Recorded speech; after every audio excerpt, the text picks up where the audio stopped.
সাদ বাবা, বৌমণি কদম গাছে ঝুলছে। সাদাতের চোখ বড় বড় হয়ে গেল। গাছে ঝুলছে মানে? সাদাত কারো অপেক্ষা না করেই দৌড়ে বেরিয়ে গেল বাগানে। কদম গাছের দিকে তাকাতেই সাদাতের চোখ স্থির হয়ে গেল। আস্তে আস্তে এগিয়ে গেল সেদিকে। আর সুবা, সে চোখ বন্ধ করে চিল্লাচ্ছে, কেউ আমাকে নামাও রে, আমি এখানে অসহায় ঝুলন্ত এক নারী, কেউ। বলতে বলতেই সুবার চোখ পড়ল সাদাতের দিকে। সাদাত রাগে চোখে তাকিয়ে আছে তার দিকে। বুকে হাত বাস করে দাঁড়িয়ে আছে সে।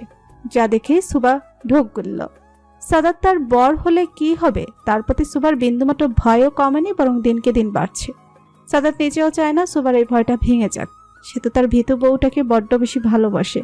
সুবা মিষ্টি হাসি দিয়ে সাদাতকে বলল, আমি জানতাম আপনি আমাকে বাঁচাতে আসবেন। হিরোদের এন্ট্রি সবসময় সঠিক সময়েই হয়। সাদাত চল শক্ত করে সুবার দিকে তাকিয়েছে এক দৃষ্টিতে। সাদাত কাট কাট গলায় বলল, তুমি এত সকালে এখানে কি করছো? সুবা আগের নেই হেসে বলল, কদম পাড়তে এসেছিলাম। সাদাত গম্ভীরভাবে বলল, তো কদম পাড়তে এসেছো, ভালো কথা। সেই হিসেবে তোমার হাতে কদম থাকার কথা, কিন্তু এখানে তো উল্টো তুমি কদমের সাথে ঝুলছো। ব্যাপারটা কি? সুবা চুপ করে আছে। সাদাত যদি জানে যে সেই জোর করে গাছে উঠেছে, তাহলে আজ তার আর রক্ষে নেই। যদিও সাদাত বেশ বুঝতে পেরেছে আসল কাহিনী। এর মধ্যেই কিটকেট এসে সাদাতের পায়ের কাছে দাঁড়ালো। ভৌ ভৌ উচ্চারণ তার উপস্থিতির জানান দিচ্ছে। সাদাত কিটকেটকে কোলে তুলে নিয়ে বাঁকা হেসে বলল, কিটক্যাট বেবি, তোমার মাম্মা এখানেই চলে থাক, তার গাছে উঠে কদম পাড়ার শখটা মিটুক। সাদাতকে চলে দেখে সুবা চিৎকার করে বলল, সাদাত, আমাকে নামান। আমি নামতে পারছি না, সাদাত। সাদাত মুস্কি হেসে বলল, কিছু বললে? শুনতে পাইনি। সুবা জিভ দাঁত দিয়ে হালকা কামড়ে বলল, ও বর সাহেব, নিয়ে যাও না সাথে করে। আরে আরে, আমার হাত। বলতে না বলতে সুবা ধুম করে পড়ে গেল নিচে। সুবা বেশ ভয় পেয়ে গেছে, কিন্তু মাটিতে পড়লে আজ শিওর হাড়গোড় সব ভেঙে যেত। সময় মতো সাদাত ধরলেও নিজেকে বাঁচাতে পারত না। সুবাকে সহ নিচে পড়ে গেল। কিটক্যাট ভেউ করে উঠতেই দুজনেই মাটি থেকে উঠে দাঁড়ালো। সাদাত আর চোখে সুবার দিকে তাকিয়ে আছে, আর সুবা একবার সাদাতের দিকে তাকিয়ে ভো দৌড় দিল। আর পিছু নিল সাদাত। দৌড়াতে দৌড়াতে সুবা রুবাইয়ের পেছনে চলে গেল। সাদাত অনেক ধরার চেষ্টা করছে আর তার সাথে বলছে, সুবা, সামনে আসো এক্ষুনি, আমি ধরলে কিন্তু খবর আছে। সুবা দৌড়াতে দৌড়াতে বলল, আর কখনো যাব না, সত্যি বলছি। কদমও পারবো না। সুবা দৌড়াতে দৌড়াতে রুমে চলে গেল। সাদাত এবার আস্তে আস্তে হেঁটে রুমের দিকে গেল। গিয়ে দেখে সুবা কাঁথা মুড়ি দিয়ে শুয়ে আছে। সাদাত একটা হাফ ছেড়ে বেড বক্সের 3 নম্বর ড্রয়ার থেকে ফার্স্ট এড বক্স বের করে খাটে সুবার পাশে বসলো। দুবার সুবাকে ডাকলেও সে কোনো সাড়া দেয় না। সাদাত মুস্কি হেসে খাতা সরিয়ে দেখে সুবার চোখ থেকে পানি পড়ছে। সাদাত সুবার গাল 2 হাত ধরে কপালে আলতোভাবে চুমু দিল। কোথায় ব্যথা পেয়েছো? সুবা মাথা দুদিকে দুলিয়ে পড়ল। কোথাও না। সাদাত হেসে ফেলল। টেবিলের উপর থেকে একগুচ্ছ কদম এনে সুবার সামনে ধরল। সুবা মুখ ফুলিয়ে একবার ফুলগুলোর দিকে তাকিয়ে আবার চোখ সরিয়ে নিল। কি হলো? ফুলগুলো চাই না? এগুলোর জন্যই তো এত ঝোলাঝুলি। ব্যাস, সুবা এবার জোরেই কান্না করে দিল। সে বেশ টানে, এর জন্য সে তাকে কত খোঁটা শুনতে হবে সাদাতের কাছ থেকে। সাদাত তাকে জড়িয়ে ধরে হেসে ফেলল। সকালের নাস্তা শেষ করে সাদাত রুমে এসেই ভুরু কুচকে ফেলল। সুবাকে সে পড়া পড়তে দিয়ে গিয়েছিল, কিন্তু এই মেয়ে বইয়ের উপর মাথা রেখেই ঘুম। ভোর সকালে উঠে যে কাণ্ড ঘটিয়েছে তাতে ক্লান্ত হওয়ারই কথা। সাদাত তাকে ঠিক করে শুয়ে দিয়ে বেরিয়ে গেল নিজের কাছে। সাদাত একটা টেবিলে বসে হাতে পেপার ওয়েট নাড়াচাড়া করছিল, মুখে এক হিংস্র হাসি। সামনে দাঁড়ানো দানব আকৃতির লোকটাও তার চোখের দিকে তাকিয়ে ভয় পেয়ে গেল। সে বেশ ভালো করে বুঝতে পারছে তার রেহাই নেই। সাদাত হাতের পেপার ওয়েটটা লোকটার মুখ বরাবর মারল। সাথে সাথে দাঁত ভাঙার শব্দ শোনা গেল। আজ সকাল 9টার দিকে তুই দিকে ফলো কেন করছিলি? কি উদ্দেশ্য? ভালো চাইলে এক্ষুনি বলে দে। হঠাৎ লোকটির আর্তনাদ শোনা গেল। সাদাতের দলের এক লোক লোকটিকে পেছন থেকে চাকু মেরেই পালাতে চেয়েছিল, কিন্তু ভাগ্য তার সহায় হয়নি। সাদাতের লোকেরা তাকে ধরে ফেলেছে। সাদাত এগিয়ে আসার আগেই হাতের আংটি খুলে তার ভেতর থেকে পটাশিয়াম সায়ানাইড খেয়ে আত্মহনন করে।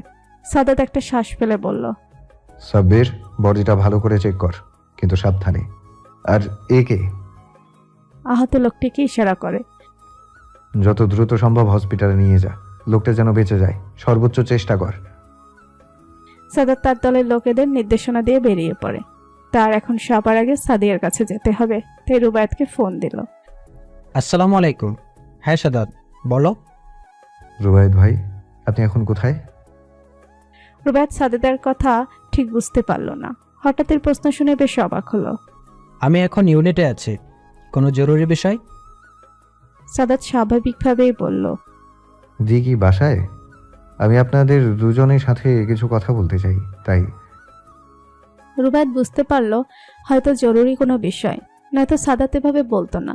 রুবায়েত সাদাতকে বিষয়টা সহজ করে দিয়ে বলল, সাদাত, তুমি কষ্ট করে আমাদের বাসায় চলে আসো। আমি এখনই ইউনিট থেকে বাসার উদ্দেশ্যে বের হব। সাদাত রুবায়েতের কথায় সম্মতি দিয়ে সেও চলল সাদিয়া শ্বশুর বাড়ি। সামনে ইলেকশন, আশেপাশের পরিস্থিতি বেশ ভয়াবহ। সাদাতকে সব দিক থেকে পরাস্ত করতে চায় বিরোধী দল, তাই সাদাতকে সবসময় সাবধান থাকতে হয়। সাদিয়া তার শাশুড়ির সাথে রান্নাঘরে টুকটাক কাজে সাহায্য করছে। এত করে বলল যে যে কাজগুলো সে করবে, কিন্তু তার শাশুড়ি কিছুতেই রাজি হলেন না। অবশেষে সাদিয়ার কথা মেনে তাকে বলল সাহায্য করতে। সাদিয়া শাশুড়ির কথা মতো তাকে সাহায্য করছে। দুজন মিলে কাজের ফাঁকে কথা ও হাসাহাসি করছে। তখনই দরজায় বেল বাজলে। সাদিয়া হাতের কাজ রেখে গেল দরজা খুলে দিতে। রুবায়েত এসেছে। তাকে এত তাড়াতাড়ি আসতে দেখে সাদিয়া অবাক হলো, তাই গেল বন্ধ করতে করতে বলল, আজ এত তাড়াতাড়ি ফিরলে যে, শরীর ঠিক আছে? রুবায়েত হালকা হাসলো। পাশের সোফায় বসে জুতো খুলতে খুলতে বলল, শরীর ঠিক আছে গো বউ, কিন্তু মন একটুও ঠিক নেই। রুবায়েত পরক্ষণে জুতো পাশে রেখে সাদিয়ার দিকে তাকিয়ে বাঁকা হেসে বলল, আছে নাকি তোমার কাছে আমার মন ভালো করার ওষুধ? সাদিয়া লজ্জা পেয়ে হেসে রান্নাঘরের দিকে ছুটল, নয়তো আরো লজ্জা দিত রুবায়েত তাকে। এই গম্ভীর লোকটাকে সাদিয়া অজান্তে প্রচন্ড রকমের ভালোবেসে ফেলেছে। সাদিয়া আর তার রুবায়েতের সম্পর্কটা বেশ এগিয়ে নিয়ে গেছে। ভালোবাসার অনুভূতিগুলো একদম শীর্ষে। সাদিয়া প্রার্থনা করে যেন সুখটা সবসময় বজায় থাকে। রুবায়েত রুমে গিয়ে ফ্রেশ হয়ে নিল। সাদাত এখনো বাসায় পৌঁছায়নি, তাই তাকে ফোন করার জন্য হাতে মোবাইলটা নিতেই দরজায় কলিং বেল বাজল। রুবায়েত নিজেই গেল দরজা খুলতে। সাদাত এসেছে। সাদিয়া তার ভাইকে দেখে প্রচন্ড খুশি। সে ব্যস্ত এটা সেটা দিয়ে ভাইয়ের আপ্যায়নে। সাদাত বাসার সবার সাথে কুশল বিনিময় করে রুবায়েতকে ইশারা করলো। রুবায়েত ইশারা বুঝে পড়ল। সাদিয়া, একটু আমাদের রুমে চা নিয়ে এসো তো। আমি আর সাদাত রুমেই আছি। সাদিয়া তার স্বামীর কথায় সম্মতি দিয়ে এগিয়ে গেল রান্নাঘরে। রুবায়েত আর সাদাত পাশাপাশি বিছানায় বসে আছে। সাদাত, কি হয়েছে? বুঝতে পারছি বিষয়টা হয়তো গুরুত্বপূর্ণ, কিন্তু কি নিয়ে তা ঠিক বুঝতে পারছি না। সাদাত কিছু বলবে তার আগে সাদিয়া চা নিয়ে রুমে এলো। সাদাত সাদিয়াকে উদ্দেশ্য করে বলল, দি, বস এখানে। সাদিয়া বসলো। সাদাত সাদিয়া এবং রুবায়েত দুজনকে বলল, আপনারা দুজনেই জানেন রাজনীতিতে সকল বিষয়ই বেশ ঝুঁকিপূর্ণ, আর সামনে ইলেকশন। আমার আগে তোমাদের নিরাপত্তা আমার কাছে সবচেয়ে বেশি ইম্পর্টেন্ট। দি, কখনোই তুই একা বাসা থেকে বের হবি না। হয়তো রুবায়েত ভাইয়ের সাথে বের হবি, আর ভাইয়া ব্যস্ত থাকলে আমাকে বলবি, তাও একা বের হবি না। আমি সবসময়ই তোকে সত্যটা বলে দিই, আজও তার ব্যতিক্রম হবে না। তোকে কেউ টার্গেট করেছে, আর আমি কোনোভাবেই তোকে নিয়ে রিস্ক নিতে পারবো না। রুবায়েত সাদাতের কথায় চমকালো। কিন্তু কেউ কেন সাদিয়াকে টার্গেট করবে? ওর সাথে কি শত্রুতা? সাদিয়া চুপচাপ সবটা শুনে যাচ্ছে। সাদাত প্রশ্নোত্তরে বলল, দিয়ের মতো মানুষের কখনো কোনো শত্রু থাকে না। রাজনীতিবিদের কন্যা এবং ছাত্র রাজনীতিবিদের বোন হওয়ার জন্যই ওকে সবাই আগে টার্গেট করতে চায়। রুবায়েত সবটা শুনল। সে নিজেও বেশ চিন্তিত সাদাতকে নিয়ে। সাদিয়াকে সে নিরাপত্তা দিতে পারবে তাতে কোনো সন্দেহ নেই, কিন্তু সবচেয়ে বেশি চিন্তা হয় তার ছোট বোনটার জন্য। কিন্তু রুবায়েত বিশ্বাস করে সাদাতের কাছেই তার বোনটা সবচেয়ে বেশি নিরাপদ। এখন আনুমানিক রাত 9টা বাজে, কিন্তু সাদাত এখনো বাসায় আসলো না। এদিকে সুবা বেশ চিন্তায় পড়ে গেছে। বারবার ফোনে চেষ্টা করছে, কিন্তু প্রতিবারই এক বিশ্রী কণ্ঠের মহিলা বলছে ফোনটা নাকি সংযোগ দেওয়া সম্ভব নয়। কিন্তু সুবা আবার চেষ্টা করছে। বিভিন্ন নাম্বার থেকে সে চেষ্টা করেছে। অজান্তেই তার চোখের কোণে পানি চলে এসেছে। যতই ব্যস্ত থাকুক না কেন, একটাবার ফোন করে জানিয়ে দিলে কি এমন হয়? এই যে তার হাত পা কাঁপছে, বুক ধড়ফড় করছে টেনশনে, অস্থির লাগছে তার, সারা রুম পায়চারি করছে। হঠাৎ রুমে দরজায় শব্দ হলো। সুবা তাকিয়ে দেখে রুবাই এসেছে, হাতে জুস। সুবা বুড়ুকুচকে এক পলক দেখে আবার পায়চারি শুরু করেছে। তার অস্থির আচরণ দেখে বুঝতে পেরেছে। সুবা, আরে বাবা, এত চিন্তা করিস না, সাদাত চলে আসবে। সুবা পায়চারি বন্ধ করে চিন্তিতভাবে বলল। চিন্তা করব না তো কি করব? তখন থেকে ফোন করে যাচ্ছি কিন্তু ফোনটা অফ বলছে, ভাল লাগে না। সুবা আবার পায়চারি করতে শুরু করলো। রুবাইয়া জুসটা নিয়ে সুবার কাছে গেল, কিন্তু সুবা সাপ সাপ মানা করে দিয়েছে সে খাবে না। কি আর করার, জোর করে এত বড় মেয়েকে তো আর খাওয়ানো যায় না। তাই রুবাইয়া ব্যর্থ হয়ে জুস টেবিলে রেখে চলে গেল। সুবা পায়চারি করতে করতে বিছানায় ধপ করে বসে গেছে। সাদাতের আজ অনেকটা দেরি হয়ে গেছে বাসায় আসতে। ফোন করে কাউকে বলবে তারও উপায় নেই, ব্যাটারি ডেথ। পাওয়ার ব্যাংকটাও সাথে করে আনতে ভুলে গেছে। এদিকে ইলেকশনের জন্য বেশ কাজ করতে হয়েছে, সাথে আবার বোনের বাসায় যাওয়াতে সে ধরে বেঁধে খাইয়ে ছাড়লো। আনুমানিক রাত 12টা নাগাদ সে বাসায় পৌঁছালো। বাসায় সবাই ঘুম। এক কাজের লোক এসে দরজা খুলে দিল সাদাতকে। সাদাত আস্তে করে রুমে চলে এলো। রুমে এসে দেখে সুবা বিছানার এক পাশে হয়ে এলোমেলোভাবে শুয়ে আছে। সাদাত এগিয়ে গিয়ে দেখে হাত থেকে ফোনটা বিছানায় পড়ে গেছে। আর সুবা ঘুম, চোখের পানিতে গালে দাগ হয়ে আছে। সাদাতের অনেক কষ্ট লাগলো। সে বেশ বুঝতে পারছে সুবা আজ অনেক কষ্ট পেয়েছে। সাদাত সুবাকে ধরতে গিয়েও হাত গুটিয়ে নিল কিছু ভেবে। সে সরাসরি তোয়ালে নিয়ে ওয়াশরুমে চলে গেল। পানির শব্দে সুবা ঘুম থেকে উঠে গেল। প্রথমে কিছু বুঝতে না পারলো, পরক্ষণে আবার ফোন হাতে নিয়ে ফোন দিতে নিলেই চোখে পড়লো টেবিলের উপর রাখা সাদাতের ফোন আর ঘড়ি। সুবা দেয়াল ঘড়িটায় চোখ বোলালো। রাত 12:21। তারপর চোখ ঘুরিয়ে ওয়াশরুমে তাকালো। তার মানে সাদাত এসেছে, কিন্তু তাকে কিছুই বলল না। সুবার বেশ অভিমান হলো। থম মেরে বসে রইল সে। বেশ কিছুক্ষণ পর সাদাত মাথা মুছতে মুছতে ওয়াশরুম থেকে বের হয়ে সুবাকে বসে থাকতে দেখলো। সুবা এক দৃষ্টিতে তার দিকে তাকিয়ে। সাদাত কিছু বলবে তার আগেই সুবা উঠে রুমের বাইরে চলে গেল। আর সাদাত হাঁ করে তাকিয়ে আছে।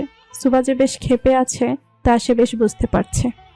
সুবার পিছু পিছু সাদাতও বেরিয়ে এলো রুম থেকে। এসে দেখে সুবা রান্নাঘরে কি যেন করছে। হয়তো সাদাতের জন্য খাবারের ব্যবস্থা করছে।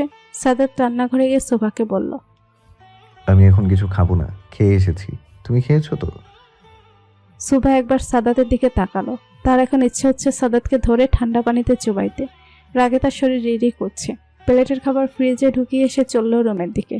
তার প্রতিটা পদক্ষেপ বলে দিচ্ছে যে সে কতটা ভয়ানক রেগে আছে। সাদাত নিজেই অবাক হয়ে গেছে সুবা কেমন রাখতে দেখে। বিয়ের পর এই প্রথম সে দেরি করে বাসায় এসেছে। এর আগে তো প্রায়শই এমন দেরি করে বাসায় আসতো। তার কাছে বিষয়টা সাধারণ হলেও সুবার কাছে নয়। সাদাতও ছুটল সুবার পিছনে। এখন নিশ্চয়ই রেগে নিচে ঘুমাতে যাবে। মেয়েদের এই একটা সমস্যা, কিছু হলেই রাগ হয়, রুম থেকে বেরিয়ে যাবে, নয়তো মেঝেতে শুতে যাবে, তারপর কান্নাকাটি। উফ। সাদাত রুমে গিয়ে দেখে সুবা খাটে আধশোয়া হয়ে কাঁথা গায়ে দিচ্ছে। সাদাত হালকা কেসে উঠল নিজের ভুল ধারণার জন্য। সুবা এখনো চুপ, কোনো কথা বলছে না। সাদাত টেবিলের উপর জুসের গ্লাস দেখে বলল, এই জুসের গ্লাস এখানে কেন? সুবা কোনো কথা না বলে কাঁথা গায়ে দিয়ে শুয়ে পড়ল। সাদাত ভুরু কুচকে সুবার দিকে তাকালো। তারপর নিজে সুবার ডান পাশে শুয়ে পড়ল।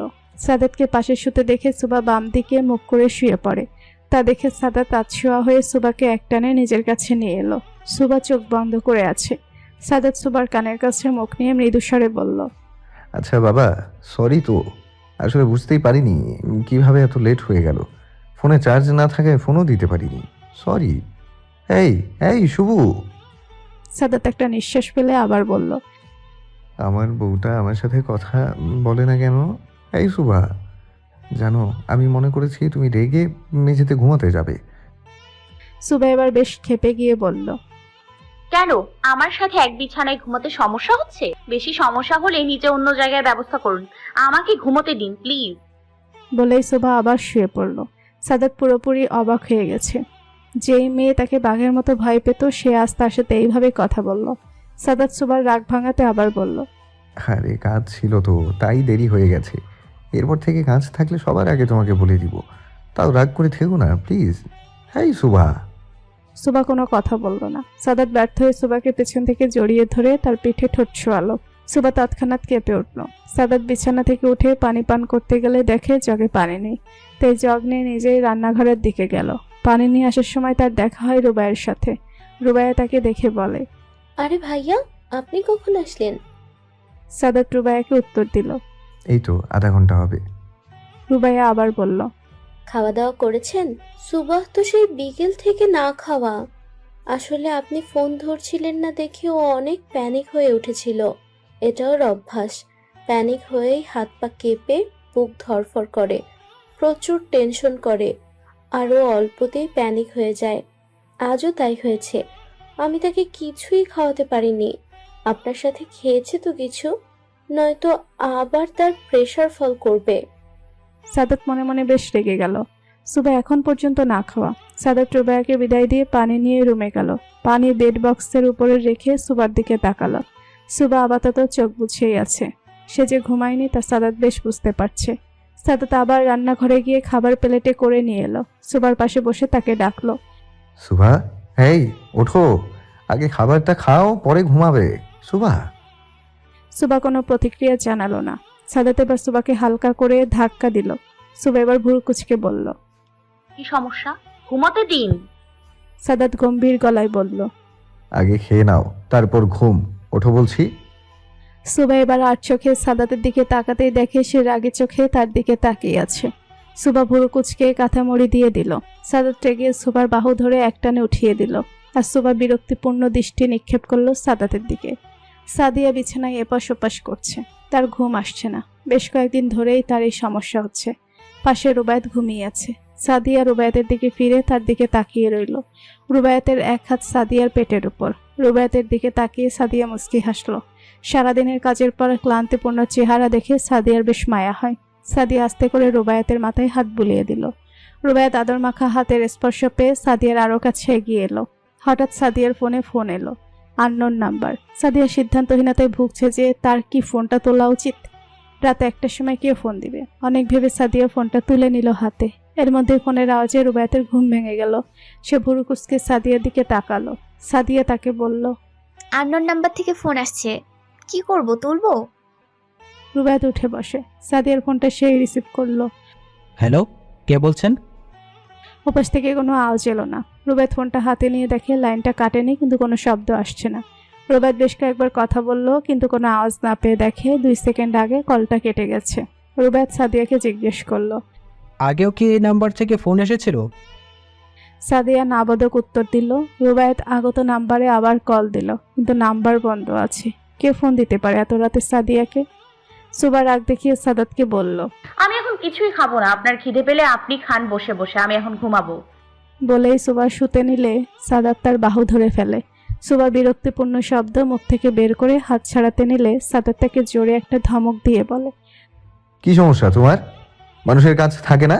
সারাদিন তোমাকে নিয়ে পড়ে থাকতে আমার হবে? অন্য কোনো কাজ থাকে না? দেরি হয়েছে তো কি করব? ফোন করে জানাতে পারিনি কারণ চার্জ ছিল না। সুবার চোখে পানি এসে গেছে সাদাতের ধমক শুনে। ভয়ে তো সে বেশ পেয়েছে, কিন্তু তার চেয়ে বেশি পেয়েছে কষ্ট। টলমলে চোখে সুবা বলল। অন্য কারো ফোন ছিল না? যাই হোক, আমি কখনোই আপনাকে বলিনি আমাকে নিয়ে সারাদিন থাকতে। আমার মনেও পড়ে না যে আমি আপনার সাথে কখনো সারাদিন একসাথে কাটিয়েছি। তবু আজ এই কথা শুনতে হলো। আমি বুঝতে পেরেছি, আর আপনাকে সরিও বলছি। আর ভাবতে হবে না আমার জন্য। সুবা আবার শুতে নিলেই সাদাত বিরক্ত হয়ে আবার বলল। আমার বাড়িতে থাকতে হলে আমার কথা শুনে চলতে হবে। আমি তোমাকে খাবার খেতে বলেছি, তাই তুমি খাবারটা খেয়েই ঘুমাবে, এটাই শেষ কথা। সুবা অবাক চোখে সাদাতের দিকে তাকিয়ে আছে। খুব শান্ত গলায় সে বলল। খোটা দিচ্ছেন? বলেই সুবা তার হাত থেকে প্লেট নিয়ে বিছানা থেকে নেমে নিচে বসে খাবারটা শেষ করলো। মাঝে বেশ কয়েকবার বিষম খেয়েছে, কিন্তু তাতে তার কোনো ভ্রুক্ষেপ ছিল না। যতবার সাদাত সামলে নিতে চেয়েছে, সে সাদাতের থেকে দূরে সরে গেছে। নিচে প্লেট রেখে এসে সুবা চুপচাপ ঘুমিয়ে গেছে। সাথে তার চোখের জলে ভিজেছে বালিশের কভার। সাদাতেরও মন ছিল বিষণ্ণ। সকাল থেকেই সুবার মন বেজায় ভারী। সাদাতের সাথে কথাই বলছে না। আশ্চর্যভাবে সাদাত কোনোভাবেই সুবার মান ভাঙানোর চেষ্টাও করছে না। তা থেকে সুবার অভিমানী মন যেন আরো অভিমানী হয়ে উঠল। সাদাত খুব সকালে বেরিয়ে গেল বাসা থেকে। সুবা সকালে কিছু না খেয়েই ভার্সিটির জন্য রওনা হলো। রুবাইও তাকে কিছু খাওয়াতে পারল না। সুবাকে বাসা থেকে বের হতে দেখে ড্রাইভার কাকে এগিয়ে আসে। বৌমনি, চলো, গাড়ি রেডি, তোমার ভার্সিটি দিয়ে আসি। সুবা মুস্কি হাসি দিয়ে বলল। ধন্যবাদ কাকা, কিন্তু আমি একাই চলে যেতে পারবো। শুধু শুধু কষ্ট করতে হবে না। ড্রাইভার কাকে ইতস্তত করে বলল। কি যে বলো বৌমনি, সাদ বাবা বলি গেছে তোমাকে যেন পৌঁছাইয়া দিয়ে আসি। নয়তো বুঝোই তো, সে রাগী মানুষ। আমার চাকরির সমস্যা হয়ে যাবে না। সুবা হালকা হাসলো, কিন্তু সে হাসিতে কোনো প্রাণ ছিল না। কিছুই হবে না কাকা। আজ আমার রিক্সায় যেতে মন চাইলো, তাই আজ রিক্সা দিয়েই যাই। আমার সমস্যা হবে না। সুবাকে ড্রাইভার কাকা অনেক জোর করার পরও সুবা একাই বেরিয়ে গেল। সামনের রাস্তা থেকে রিক্সা ডেকে উঠে পড়ল সে। সুবা যেতে ড্রাইভার কাকা সাদাতকে ফোন করলো। সাদ বাবা, বৌমণি আমার কোনো কথাই শুনল না। আমি অনেক করে কইছি, তাও একই, রিক্সা ডাইকা চলে গেল। সাদাত রেগে গেলেও চুপ থাকলো। এই মেয়ে কি তাকে শাস্তি দিবে না? সাদাত নিজের গাড়ির চাবি নিয়ে অফিস থেকে বেরিয়ে গেল। রুবায়েত ক্যান্টনমেন্ট যাবে, তাই পোশাক পরে তৈরি হচ্ছে। হঠাৎ করেই তার সিও তাকে জরুরি তলব করেছে। রুবায়েত কিছু একটা ভেবে সাদিয়াকে ডাক দিল। সাদিয়া, একটু এদিকে আসো তো। সাদিয়া রান্নাঘরে রান্না রেখে রুমে ছুটে এলো। হ্যাঁ বলো, কিছু দরকার? রুবায়েত সাদিয়ার দিকে তাকিয়ে বলল, তোমার ফোনটা আমি নিয়ে যাচ্ছি। ওই ড্রয়ারে একটা বাটন ফোন আছে, এটা এমনিতেই বাসায় পড়ে থাকে। আমার একটা সিমও কানেক্ট করা আছে, যদি ফোন দিতে হয় তো ওটা দিয়ে দিও, নয় আম্মুর থেকে ফোন নিও। আজ তো মনে হয় আম্মুর অফ ডে। সাদিয়া হোম বলে তার ফোনটা রুবায়েতকে এগিয়ে দিল। রুবায়েত মুস্কি হেসে সাদিয়ার কপালে ঠোঁট ছোঁয়ালো। সাদাত ভার্সিটিতে এসেছে প্রায় আধা ঘন্টা হয়ে গেল, কিন্তু সুভা এখনো পৌঁছায়নি। সাদাত ভিতরে খোঁজ পাঠালেও সুভার দেখা মেলেনি, তাই সাদাত ক্যাম্পাসের মেন গেটেই দাঁড়িয়ে রইল। সুভার ক্লাস 10টা থেকে, কিন্তু এখন 10টা 10 বাজে। এর আগে কখনোই সুভা এমন দেরি করেনি। সাদাত তখন থেকে সুভাকে ফোন করে যাচ্ছে, কিন্তু ফোনটা অফ বলছে। প্রথমে ভেবেছে হয়তো রাগ করে ফোন অফ রেখেছে, কিন্তু এবার সাদাতের রীতিমতো চিন্তা হচ্ছে। সে তার এক জুনিয়রের থেকে তার বাইকটা নিয়ে বেরিয়ে পড়ল। কোথাও সুভাকে পেল না সাদাত। সাদিয়াকেও ফোন করেছে যে সেখানে আছে কিনা, কিন্তু না, সুভাকে কোথাও পাওয়া যাচ্ছে না। সাদাতের বুকের ভেতর ক্রমশ ভয় বাড়ছে। সে সকল প্রকার ফোর্স লাগিয়ে দিল সুভাকে খুঁজতে। রুবায়েত বসে নেই। গেল কোথায় মেয়েটা? ঘন্টাখানিকের ভেতর এভাবে কিভাবে গায়েব হয়ে গেল? সাদাত অস্থির হয়ে সুভাকে খুঁজে চলেছে। ফোনের উপর ফোন দিচ্ছে, কিন্তু এই মেয়ের কোনো খোঁজ পাওয়া যাচ্ছে না। হঠাৎ করে সাদাতের মনে হলো তার বুকে মাত্রাতিরিক্ত খালি খালি লাগছে। এই অসহ্য যন্ত্রণা হচ্ছে। ইচ্ছে হচ্ছে সবকিছু তছনছ করে দিতে। সাদাত বাইকে করে ভার্সিটির ডান দিনে একটা লেক আছে, সেদিকে ছুটছে। তার হাত রীতিমতো কাঁপছে। একটু অন্যমনস্ক হতেই ঘটল এক দুর্ঘটনা। যদিও বাইকের গতি সঠিক সময়ে ঘুরিয়ে নেওয়ায় আঘাতটা শুধু সাদাতের লেগেছে, কিন্তু সামনে তাকাতেই দেখতে পেল ক্ষতবিক্ষত অবস্থায় সুবাকে। সুবা সাদাতকে দেখেই দৌড়ে এসে তাকে চাপড়ে ধরেছে। সাদাত ভয় পেয়ে গেছে সুবাকে এভাবে দেখে। সুবা সরাসরি কাঁপছে। সাদাত নিজেও সুবাকে চাপড়ে ধরল। সুবার চোখ বেয়ে পানি ঝরছে। সাদাত সুবার দুগালে হাত দিয়ে চোখের পানি মুছে দিল। তারপর অস্থির কণ্ঠে বলল, কি হয়েছে সুভা? তোমার এই অবস্থা কি করে হলো? কোথায় ছিলে তুমি? কে করেছে এই অবস্থা? বলো কিছু। হেই! সাদাত নিজেও বুঝতে পারছে না যে সে অস্থিরতার কারণে খুব ধমকের স্বরে কথাগুলো বলে ফেলেছে। সুবা তাদের কথায় কেঁপে উঠছে। সুবার কিছু নিতে পারল না, সে সাদাতের কোলেই জ্ঞান হারিয়েছে। সাদিয়া, রুবায়েত সহ বাড়ির সবাই উপস্থিত হয়েছে হাসপাতালে। সাদাতকে বিধ্বস্ত অবস্থায় বসে থাকতে দেখে তার দিকে এগিয়ে গেল সাদিয়া। তার মনটা বেশ অস্থির। যখন থেকে শুনেছে সুবার অবস্থা, তখন থেকে আল্লাহর কাছে তার জন্য দোয়া করছে। সাদাত এক মনে কত কিছু ভেবে যাচ্ছে। কি হয়েছিল সুবার সাথে? কে নিয়ে গিয়েছিল তাকে? সাদিয়া ডাকে সাদাত, আর তাকে ডাক দিল, তাকালো। সাদ, চিন্তা করিস না, সুভা ঠিক হয়ে যাবে। কিন্তু কিছুতেই বুঝতে পারছি না সুভা হঠাৎ করে কিভাবে উধাও হলো, আবার ফিরেও এলো এইভাবে। এখন তো শুধু ওর নিজে এই প্রশ্নের উত্তরগুলো দিতে পারবে। সাদাত শুধু একবার সাদিয়ার দিকে তাকিয়ে মাথা নাড়ল। সাদিয়া তার ভাইয়ের পাশে বসে রইল। তার মাথাটা ঘুরছে। হাসপাতাল এমন একটা জায়গা যেখানে সুস্থ মানুষ গেলেও পরিবেশ আর হাহাকারে অসুস্থ অনুভব করে। বেশ কিছুক্ষণ পর একজন মহিলা ডাক্তার সুবার কেবিন থেকে বেরিয়ে এলেন। সে পরিবারের সকলের মাঝ থেকে শুধুমাত্র সাদাতকে ডাকলো। সাদাত এগিয়ে আসতেই তাকে বলল, প্লিজ আপনি একটু আমার কেবিনে আসুন, কিছু জরুরি কথা বলার ছিল। সাদাত যেন আরো এলোমেলো হয়ে গেল। তার অনেক ভয় লাগছে, তবুও সাহস করে এগিয়ে গেল ডাক্তারের কেবিনে। দেখুন মিস্টার সাদাত, আপনি শোভার হাজবেন্ড, তাই আপনাকেই কথাটা বলছি। শোভাকে মোলেস্ট করার চেষ্টা করা হয়েছে, যদিও তারা পুরোপুরিভাবে সফল হননি, কেননা তার জননাঙ্গলে আমরা কোনো প্রকার ক্ষতি পাইনি। কিন্তু শোভার মানসিক অবস্থা অনেকটাই খারাপ। তার জ্ঞান ফেরার পর সে ঠিক কিভাবে আচরণ করবে তা এখন বলা যাচ্ছে না, কিন্তু তার সাথে আপনাদের নর্মাল আচরণ করতে হবে, বিশেষ করে আপনাকে। সাদাত চুপচাপ সবটা শুনল। আস্তে আস্তে তার হাতের মুঠ শক্ত হয়ে এলো। সে ডাক্তারের দিকে তাকিয়ে কঠিন গলায় বলল, আমি আমার সুভাকে সুস্থ অবস্থায় দেখতে চাই, বাকিটা আমি বুঝে নেব। সাদাত ঝড়ের গতিতে কেবিন ত্যাগ করল। কাউকে কিছু না বলেই হাসপাতাল থেকে বেরিয়ে গেল। সবাই সন্দেহজনকভাবে তাকিয়ে রইল তার যাওয়ার দিকে। প্রায় ঘন্টা দুয়েক পরে সাদাত সাদিয়ার ফোন পেয়ে ছুটে এলো হাসপাতালে। এসে দেখে বিধ্বস্ত অবস্থায় সুবা অস্থির আচরণ করছে। সে কাউকেই সহ্য করতে পারছে না। সামনে যা পাচ্ছে তাই এর গায়ে ওর গায়ে ছুঁড়ে মারছে। হাত থেকে ক্যানোলা খুলে ফেলায় সেখান থেকে ফিনকি দিয়ে রক্ত পড়ছে, কিন্তু তাতে তার কোনো ভ্রুক্ষেপ নেই। হঠাৎ একটা কাচের স্যালাইনের বোতল হাতে ছুঁড়ে ফেলবে এমন সময় সাদাতকে দেখে থেমে যায়। সাদাত সুবার দিকে তাকিয়ে থমকে গেছে। তার সারা মুখ লাল হয়ে আছে, বাম হাত বেয়ে রক্ত ঝরছে। সাদাতকে দেখে সে বোতলটা আস্তে করে পাশের টুলে রেখে দিল। আস্তে আস্তে সাদাতের কাছে এসে তাকে জড়িয়ে ধরে কান্না শুরু করলো। এই কান্না সহ্য করার ক্ষমতা হয়তো কারোরই নেই। তার কান্নায় হাহাকার স্পষ্ট। সাদাত চুপ করে আছে। সুবার কান্নার গতি কমে আসলে সে আস্তে করে সুবার হাত ধরে তাকে বিছানায় বসিয়ে দেয়। সুবাও বাধ্য মেয়ের মতো আচরণ করছে। সাদাত চুপচাপ ডাক্তারকে ইশারা দিতে সে এসে সুবাকে চিকিৎসা দিচ্ছেন। ডাক্তারকে দেখে সুবার রাগে ফুসফুস করছে। তাকে অস্থির হতে দেখে ডাক্তার বললেন, রিল্যাক্স সুভা, আমি তোমার কোনো ক্ষতি করব না। আমি তো তোমাকে ট্রিটমেন্ট দিতে এসেছি। দেখো তো তোমার হাত থেকে কত রক্ত পড়ছে। আমি আস্তে করে তোমার হাতে ওষুধ লাগিয়ে দিব, ঠিক আছে? সুবা এক ধ্যানে সাদাতের দিকে তাকিয়ে আছে। সুবার হাত ব্যান্ডেজ করা হলে সাদাত ইশারায় রুম খালি করতে বলল। সবাই তার কথা মতো রুম খালি করে দিল।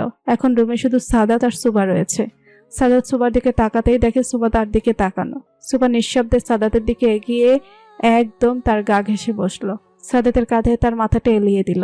মিনিট খানিক পরে সাদাত সুবার গালে আলতো করে হাত রেখে তার কপালে ঠোঁট ছোঁয়ালো। মৃদু কণ্ঠে জিজ্ঞাসা করলো, কি হয়েছিল সুভা, বলবে আমাকে? সুবা চোখ বুজে কিছুক্ষণ শ্বাস নিল।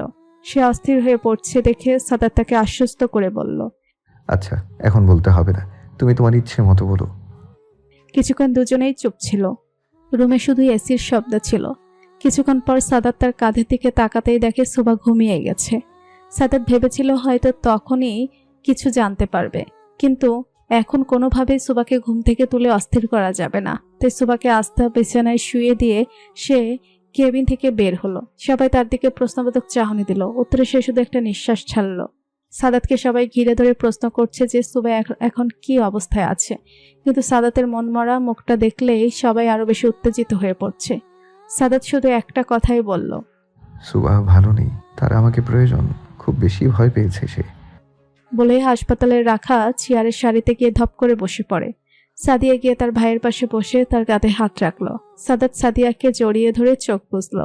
সাদিয়া সাদাতের মাথায় হাত বুলিয়ে নরম গলায় বলল, সাদ, তোকেই তো শক্ত হতে হবে। আমার ভাই তো এত ভেঙে পড়ার মানুষ না।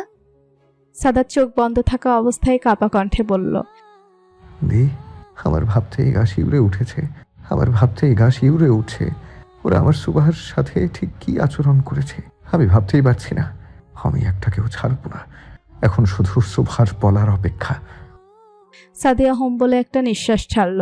তার মাথাটা ঝিমঝিম করছে। হাসপাতালের ভোটকা গন্ধের দরুন তার প্রচন্ড বমি পাচ্ছে। তাকে এমন অস্থির আচরণ করতে দেখে সাদাত সাদিয়াকে ছেড়ে বুড়ো কুচকে তার দিকে তাকালো। সাদিয়ার থাকতে না পেরে মুখ চেপে ধরে ওয়াশরুমের দিকে দৌড় দিল। তাকে দৌড়াতে দেখে রুবায়াতও তৎক্ষণাৎ তার পিছু ছুটল। সাদাত রুবায়াতকে যেতে দেখে সে ধীর গতিতেই গেল। যতই হোক বিয়ের পর সাদাতের আগে রুবায়াতেরই সবচেয়ে বেশি অধিকার রয়েছে সাদিয়ার প্রতি। সাদিয়ার নাড়ি উল্টে বমি আসছে। রুবায়াত গিয়ে তার মাথা হালকা করে চেপে ধরল। বেশ কিছুক্ষণ পর তার বমি থামলো। বমি ভাবটা এখনো রয়েছে। সে পেছনে রুবায়াতের গায়ে হেলান দিয়ে হাঁপাচ্ছে। রুবায়াত পানি দিয়ে সাদিয়ার মুখটা ধুয়ে দিল। তারপর আস্তে করে তাকে নিয়ে চেয়ারে বসালো। সাদাত একজন ডাক্তারকে এনে সাদিয়ার চেক আপ করতে বলল। ডাক্তার তাকে দেখে সর্বপ্রথম জিজ্ঞেস করছে তার পিরিয়ড মিস হয়েছে কিনা। সাদিয়া ঠিকমতো বলতে পারল না, অস্থির দারুণ। তাই ডাক্তার তাকে প্রেগনেন্সি টেস্ট করতে। শুয়ে থাকা তার স্ত্রীর মলিন মুখের দিকে তাকিয়ে থাকে কতক্ষণ।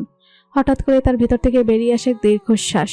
ডান হাতে কলম ধরে কী সব লিখে চলেছে আনমনে। সকালে সুবাকে নাস্তা খেয়ে ওষুধ দিয়ে সে বেরিয়ে পড়ল। এখন তার অনেক কাজ করতে হবে। যতবার সে তার হিংস্রতা শেষ করতে চায় ততবার পরিস্থিতি তাকে হিংস্র হতে বাধ্য করে। সাদাতকে এভাবে হিংস্র হতে দেখে তার নিজের লোকেরাই ভয় পেয়ে গেছে। সাদাত গম্ভীরভাবে অফিসে এসে তার চেয়ারে বসে। হঠাৎ দরজায় শব্দ হয়, সেদিকে ফিরে তাকায়। সাব্বিরকে আসতে দেখে চেয়ারে ইজি হয়ে বসে তাকে রুমে আসতে অনুমতি দিল। অনুমতি পেয়ে সাব্বির এসে সামনে একটা চেয়ারে বসে একটা ফাইল সাদাতের দিকে এগিয়ে দেয়। সাদাত ফাইলের দিকে তাকাতেই সাব্বির বলে, হাসপাতালে সঠিক সময়ে নেওয়া হয়েছিল ইমেলকে। তার বয়ান অনুযায়ী সকল তথ্য এই ফাইলে দিয়েছি, একটু দেখে নিয়েন ভাই। সে বিপরীত পক্ষের লোক ছিল না। তারা যার সাথে কাজ করে তাকে কখনোই দেখেনি। কেননা যতবার তারা তাদের সেই ক্রাইমগুলোর কাছে যেত, কাজ শেষ হতেই তাদের এক ধরনের ড্রাগস দেওয়া হতো, যার দরুন সেই সময়টায় তারা কোথায় ছিল, কার সাথে কথা বলছিল সবটাই ভুলে যেত। এই ড্রাগস দেওয়ার কথা হিমেলের মেডিকেল রিপোর্ট দেখে তাকে জেরা করে জানতে পারি। আর কিছু জানলে আপনাকে জানিয়ে দিব। সাদাত অন্যদিকে তাকিয়েই বলে। হুম। সাব্বির রুম থেকে বেরিয়ে যাওয়ার জন্য উঠতেই সাদাত বলে। ড্রাইভার রহমানের কি খবর? খোঁজ পেয়েছিস তার? সাব্বির হতাশ গলায় বলল। তাকে খোঁজার সর্বোচ্চ চেষ্টা চলছে, কিন্তু কিছুতেই পাচ্ছি না। কিন্তু আমরা থেমে নেই ভাই। সাব্বির চলে যেতেই সাদাতের পিয়ন তুষার এসে বলে। স্যার, আপনার আজকে মিটিং আছে নামাজের পর। বড় স্যার আপনাকে ডাকে। সাদাত তার কথার উত্তর দিয়ে চলল তার বাবার সঙ্গে সাক্ষাৎ করতে। প্রায় মাসখানেক পেরিয়ে গেল। সাদিয়ার প্রেগনেন্সি 3 মাস চলে। সাদিয়া প্রেগনেন্ট জানার পর থেকেই তার যত্ন আত্তি যেন আগের তুলনায় দ্বিগুণ। দুই পরিবারের মাঝে প্রথম বাচ্চা আসতে চলেছে। রুবায়েত চেষ্টা করে সাদিয়াকে সময় দিতে, তবুও কাজের জন্য তাকে যেতেই হয় বাইরে। সাদিয়া সারাক্ষণই ভয়ে থাকে তার ভাই এবং স্বামীকে নিয়ে। দুজনের কাজেই রয়েছে অনেক ঝুঁকি। সময় করে শাশুড়িকে নিয়ে চলে যায় তার বাপের বাড়ি। সুভাকে সময় দেয়, তোর মান ভালো করার চেষ্টা করে, কিন্তু সুভার মন মারা মুখটা দেখলেই সাদিয়ার বুকটা খাখা করে ওঠে। একটা বিষয় সকলে লক্ষ্য করেছে যে সুভা সাদিয়ার বিষয়ে খুবই যত্নশীল। বাচ্চাটার জন্য সে নিজেও অনেক আগ্রহ করে অপেক্ষা করছে। সাদিয়া সুভার আগ্রহ দেখে মুস্কি হাসে। সাদাত কাজ শেষ করে সাদিয়ার সাথে দেখা করতে যায়। এটা তার প্রতিদিনের কাজ বলা চলে। সাদিয়া তার ভাইকে দেখে আহ্লাদে আটখানা হয়ে রয়, ব্যস্ত হয়ে পড়ে তার যত্ন আত্তিতে। সাদিয়া সাদাতকে বেশ সচেতনভাবে বলে। সাদ, আমার মনে হয় সুভার একটা বাচ্চা প্রয়োজন। সাদাত চমকে বলে। কি বলো এগুলো দি? সাদিয়া আগের ন্যায় বলে। হ্যাঁ, তুই বুঝতে চেষ্টা কর। একটা বেবি আসলে সুভার মন আরো ভালো হয়ে যাবে। সারাদিন তার একা থাকা লাগে, একটা বেবি থাকলে আর ওই একাকিত্বটা অনুভব হবে না। সাদাত নিঃশ্বাস ছেড়ে বলে। দি, সোহা এখনো বাচ্চা একটা মেয়ে, আর ও কি বাচ্চা সামলাবে? ওর তো পড়াশোনাও শেষ হয়নি, আর ওর জন্য কিটক্যাট তো আছেই। আবার এখন বাচ্চার কি প্রয়োজন? সময় হলে তখন বাচ্চা নেওয়া যাবে। সাদিয়া অনেক চেয়েও তার ভাইকে বুঝতে পারলেন না। সাদাত রাতে বাসায় ফিরে দেখে সুভা গুনগুন করে গাইছে আর ঘর গজাচ্ছে। এক মুহূর্তের জন্য সাদাতের মনে হলো তাদের জীবনে কোনো সমস্যা নেই। সে আগে যেমন সুভার গুনগুনানি সারা ঘরময় বাঁচত, আজও তেমনই একদিন। সাদাত মুস্কি হাসে। সুভা তাকে দেখে এগিয়ে আসে। সুভাকে এতদিন ক্ষুণ্ণ মনে থাকতে দেখে কিটক্যাটও চুপচাপ থাকতো, কিন্তু আজ সেও তার মায়ের পিছু পিছু রয়েছে। সুভা সাদাতের হাত ধরে তাকে খাটে বসায়, তারপর নিচে মেঝেতে বসে সাদাতের কোলে মাথা রাখলো। সুভার দেখা দেখি কিটকাট খাটের উপর উঠে সাদাতের গা ঘেঁষে মাথায় এলিয়ে দিল। এদের কাণ্ড দেখে সাদাত হালকা হাসলো। দুজনের মাথায় হাত বুলিয়ে জিজ্ঞাসা করলো। কি ব্যাপার? আজ মা বাচ্চা দুজনেই আদর খেতে চলে এসেছে। সুভা একটা শ্বাস ফেললো। সাদাতের দিকে তাকিয়ে বলল। এমনি মন চাইলো তাই। তুমি ফ্রেশ হয়ে এসো, আজ তোমাকে অনেক কিছু বলার আছে। সাদাত অবাক হয়ে সুভার দিকে চেয়ে রয়। সাদাতের দিক থেকে চোখ ঘুরিয়ে সুভা অন্যদিকে তাকিয়ে বলতে শুরু করলো। সেদিন আমাকে যখন ড্রাইভার কাকা রিক্সা করে দিল, সে ইতস্তত করছিল। আমি তেমন কিছু মনে না করে রিক্সা করে ভার্সিটির উদ্দেশ্যে রওনা হই। রিক্সা প্রথমে ধীরেই চলছিল, কিন্তু আস্তে আস্তে এর গতি বাড়তে লাগলো। আমি যখন বললাম আস্তে রিক্সা চালাতে, লোকটা আসতেও তো দূর, বরং আরো জোরে চালাতে শুরু করলো। হঠাৎ মুখের ওপর তারা ক্লোরোফর্ম স্প্রে করলো। এর উদ্ভট গন্ধেই বুঝতে পেরেছি আমি। তখনই বুঝে যাই যে আমার সাথে খারাপ কিছু হতে চলেছে, কিন্তু চিৎকার করার সময়ও পেলাম না। দুই পাশ থেকে 2টা মাইক্রোবাস এসে এমনভাবে চেপে ধরলো যে সুভা ঢোক গিলল। সে সামান্য কিছুতে আতঙ্কিত হয়ে যায়, আর এখানে তার সাথে এত ভয়ঙ্কর ঘটনা ঘটেছে। সাদাত সুভার কাঁধ ধরে বলে। হয়েছে, আজ আর বলতে হবে না। সুভা হালকা এসে চোখ খুলে সাদাতের কোলে মাথা দিয়ে শুয়ে আবার বলে। মনে হচ্ছিল ওই দিনই আমার শেষ দিন। আমি তাও চিৎকার করেছি, কিন্তু লোকে কি ভাববে শুনবে। বাস 2টা অনেক হর্ন দিচ্ছিল। ততক্ষণে ক্লোরোফর্মও কাজ করা শুরু করে দিয়েছে। হাত পা অবশ হয়ে আসে। আমি ঢলে পড়ে যেতে নিতেই রিক্সা তৎক্ষণাৎ থেমে যায়, আর কেউ আমাকে কোলে তুলে নেয়। যখন জ্ঞান ফেরে তখন এক অন্ধকার রুমে নিজেকে আবিষ্কার করি। জায়গাটা অনেক অন্ধকার ছিল, চারপাশে ভোটকা গন্ধ নাকে আসছিল। আমাকে মেঝেতেই শুয়ে রাখা হয়েছিল। আস্তে উঠে দেখি রুমটা একদম ফাঁকা। চিৎকার করতে যেয়ে ভাবলাম এখানে আমার চিৎকার শোনার কোনো মানুষ নেই, যারা রয়েছে তারা জানোয়ার ছাড়া কিছুই না। আস্তে আস্তে আশেপাশে তাকিয়ে ভাবতে শুরু করলাম এখান থেকে কি করে বের হব, কিন্তু উপায় পাচ্ছিলাম না। তখন দেখতে পেলাম একটা ভাঙা দরজা। দরজাটা খুলতে ক্যাচ ক্যাচ করে শব্দ তৈরি হতেই জানোয়ারগুলো টের পেয়ে যায়। আমি দৌড়াবার আগেই আমার চুলগুলো টেনে ধরে। দেখো এইভাবে। সুবা হাত দিয়ে দেখায় তারা ঠিক কিভাবে চুল ধরেছিল। চোখের কোণে পানি এসে ভিড় করেছে বহুক্ষণ আগে। সাদাত সুবার হাত টেনে তার কাছে এনে কপালে ঠোঁট ছুঁয়ে রাখে। তার চোখ লাল হয়ে আছে। সুবা কিছুক্ষণ শব্দ করে কাঁদে। তার কান্না বেগ কিছুটা কমে এলে আবার বলে, আমার চুল ধরে টেনে মেঝেতে ফেলে দেয়, অকথ্য ভাষায় গালি দিতে থাকে। ওরা একদলে 4-5 জন হবে। আমি অনেক চেষ্টা করি, ওদের কাছে মিনতি করি, তবুও তাদের পাশার হৃদয় গলতে অক্ষম। হঠাৎ করে একটা লোক এসে আমার কোমর স্পর্শ করে, খুবই বাজে ভাবে।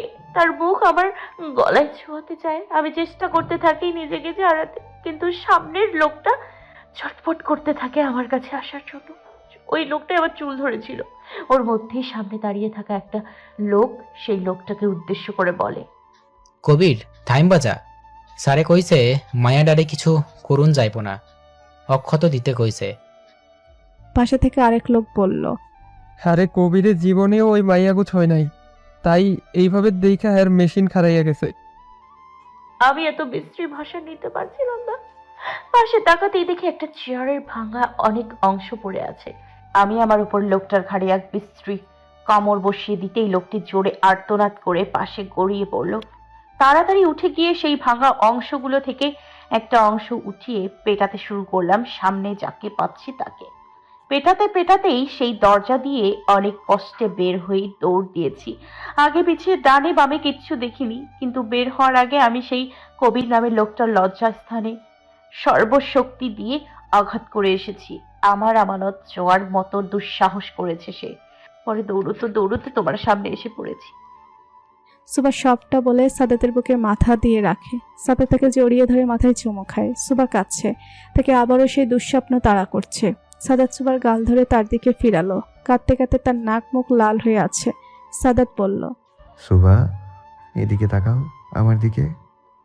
সুবা তার দিকে তাকিয়ে চোখ খুলতেই তার চোখের কোনা বেয়ে ফোটায় ফোটায় পানি পড়তে লাগে। সাদাত একটা ঢোক গিলে বলে, আজ তোমার সকল বিষণ্ণ অনুভূতি আমার পবিত্র স্পর্শ দিয়ে মুছে দেব। তুমি এখনো পবিত্র। আজ থেকে তোমার মনে আর কোনো সংশয় থাকবে না। আজ আমি তোমাকে আমার মতো করে স্পর্শ করব, যেন সেই কালো প্রহর তোমার মনেই না আসে। সুবা লজ্জা পেল। কিটক্যাট কি বুঝলো জানা নেই, তবে সে সাদাতের দৃষ্টি পেতেই আস্তে করে রুমের বাইরে চলে গেল। সাদাত উঠে রুমের দরজা লাগিয়ে সুবার কাছে এসে তাকে কোলে তুলে ওয়াশরুমের দিকে হাঁটা দিল। সুবা লজ্জায় সাদাতের বুকে বিনা সংকোচে মুখ গুজল। এক দীর্ঘ ভালোবাসাময় রাত কাটল সুভার। এখনো সে সাদাতের বাহুডোরে আবদ্ধ। বাইরে আকাশটা মেঘাচ্ছন্ন। ঠান্ডা বাতাসে পর্দাগুলো বিনা বাধায় উড়ে চলেছে। সকালটা বড্ড স্নিগ্ধ লাগছে। সুবা উঠে বসে। গায়ের চাদরটা আরেকটু চেপে ধরে নিজের গায়ে। ডান পাশে সাদাত গভীর ঘুমে।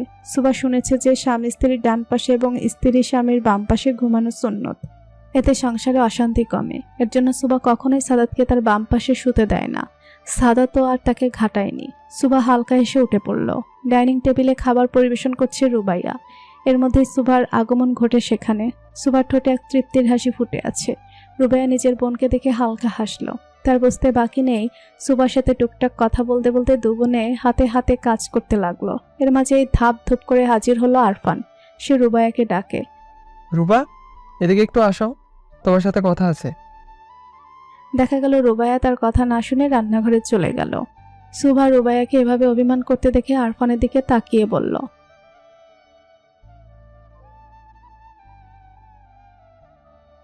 আরফান সুবার দিকে অসহায় চাহনি দিল। সুবা কিছু বুঝতে পেরে ঠেস মেরে বলল, দুই ভাই একরকম। এরা পারে খালি দেরি করে বাসায় আসতে। একদম ঠিক হয়েছে।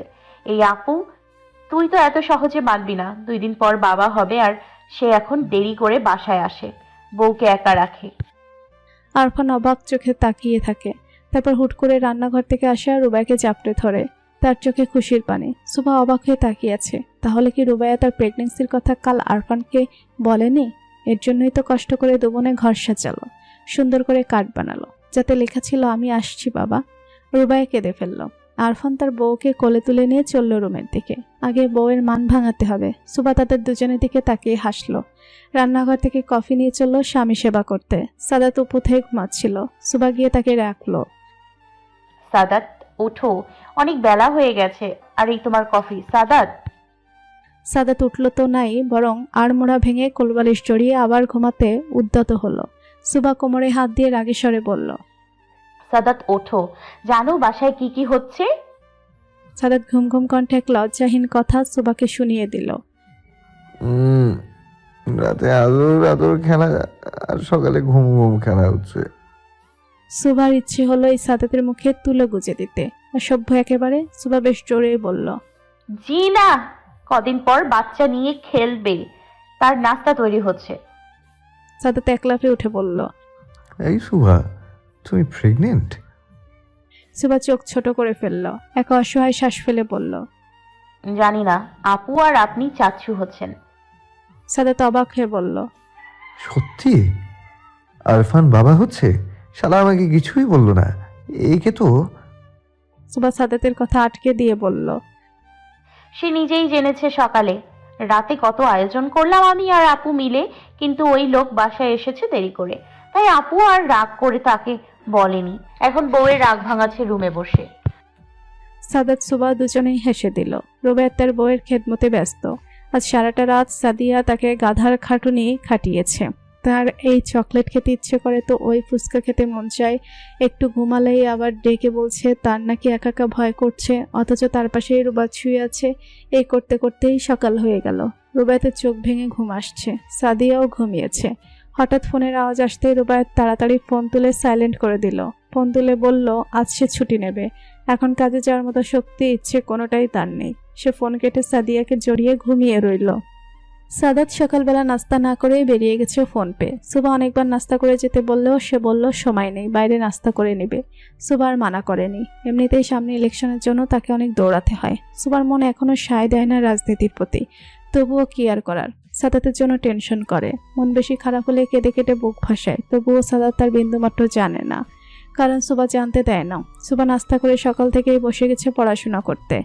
সাদাতের লোকেরা ড্রাইভার রহমানকে ধরতে পেরেছে। সেই খবর শুনেই সাদাত দৌড়ে এসেছে। ড্রাইভার রহমান ভয়ে কাচুমাচু হয়ে আছে।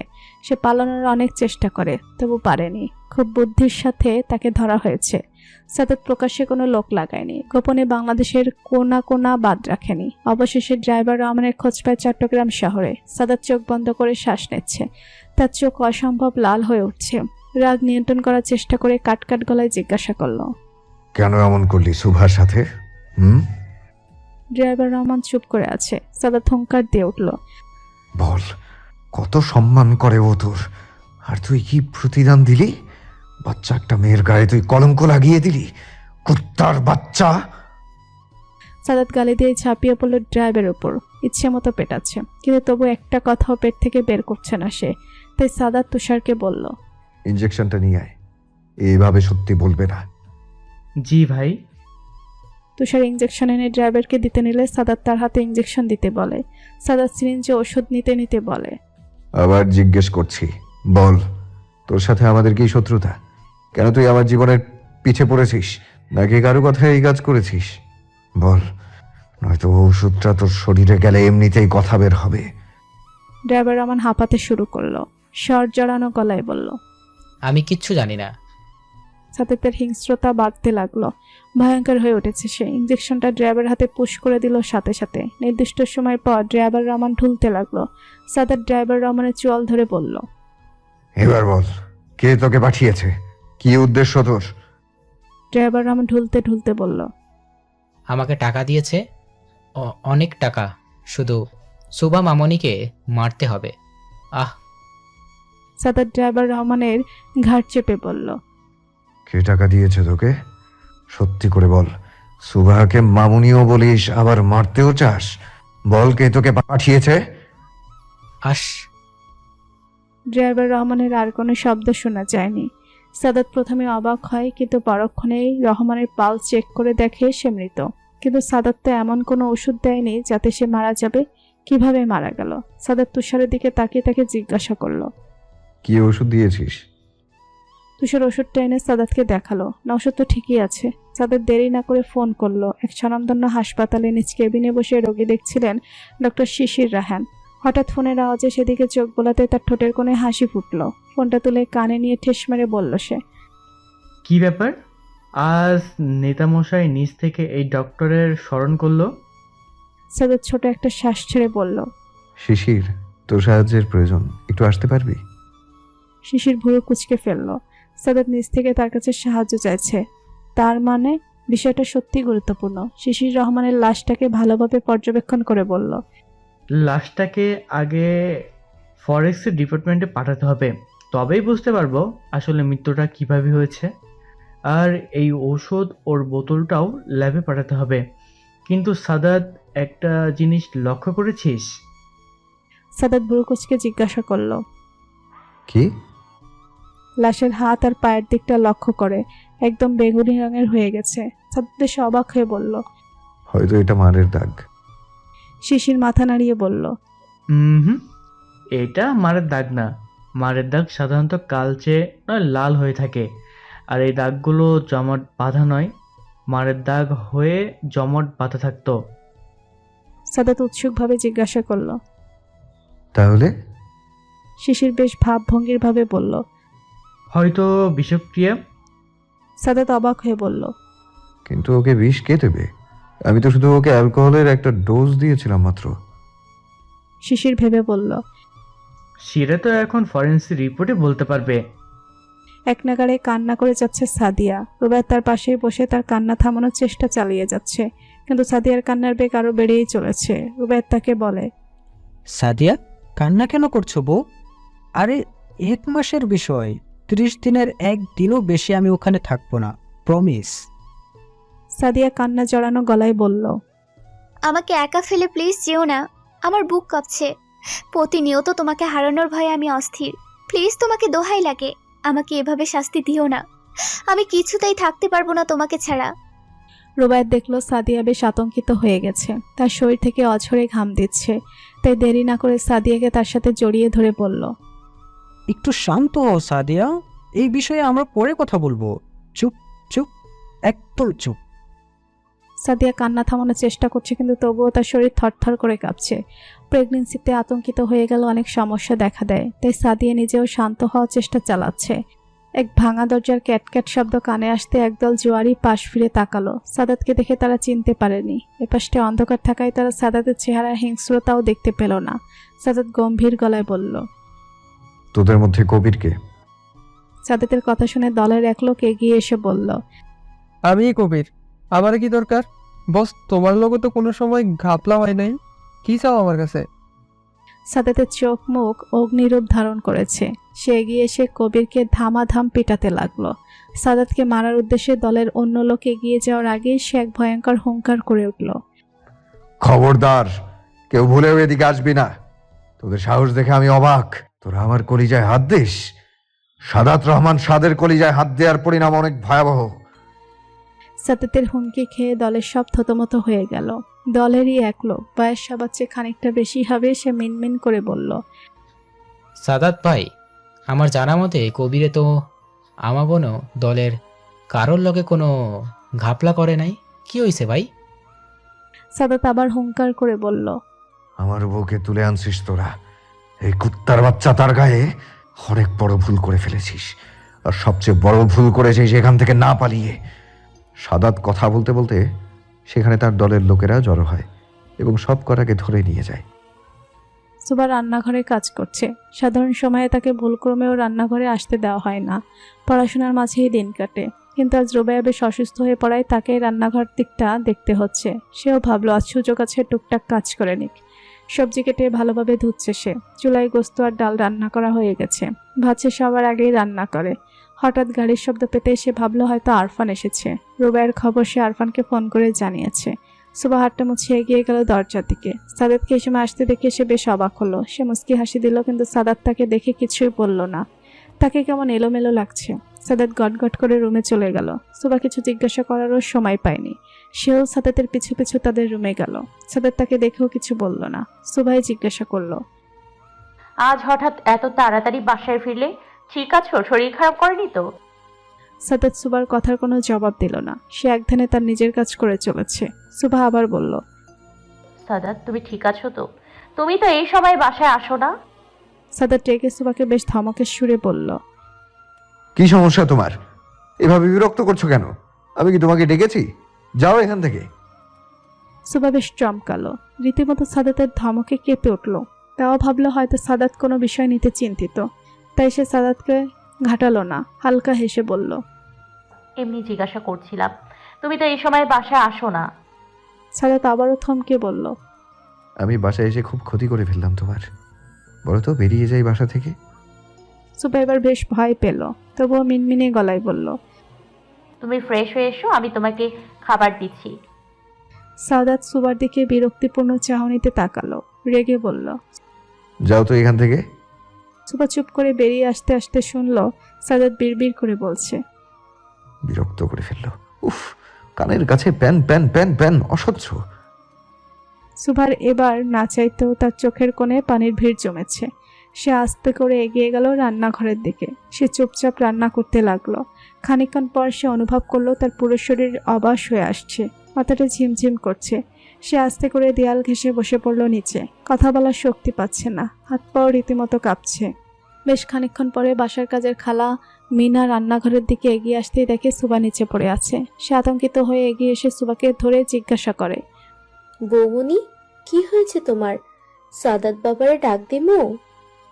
সুবা অসুস্থ হয়ে পড়েছে, তবুও কোনো রকমে মিনা খালাকে মানা করলো। আস্তে করে বলল, আমাকে একটু মিষ্টি বা চিনি পানি এনে দাও।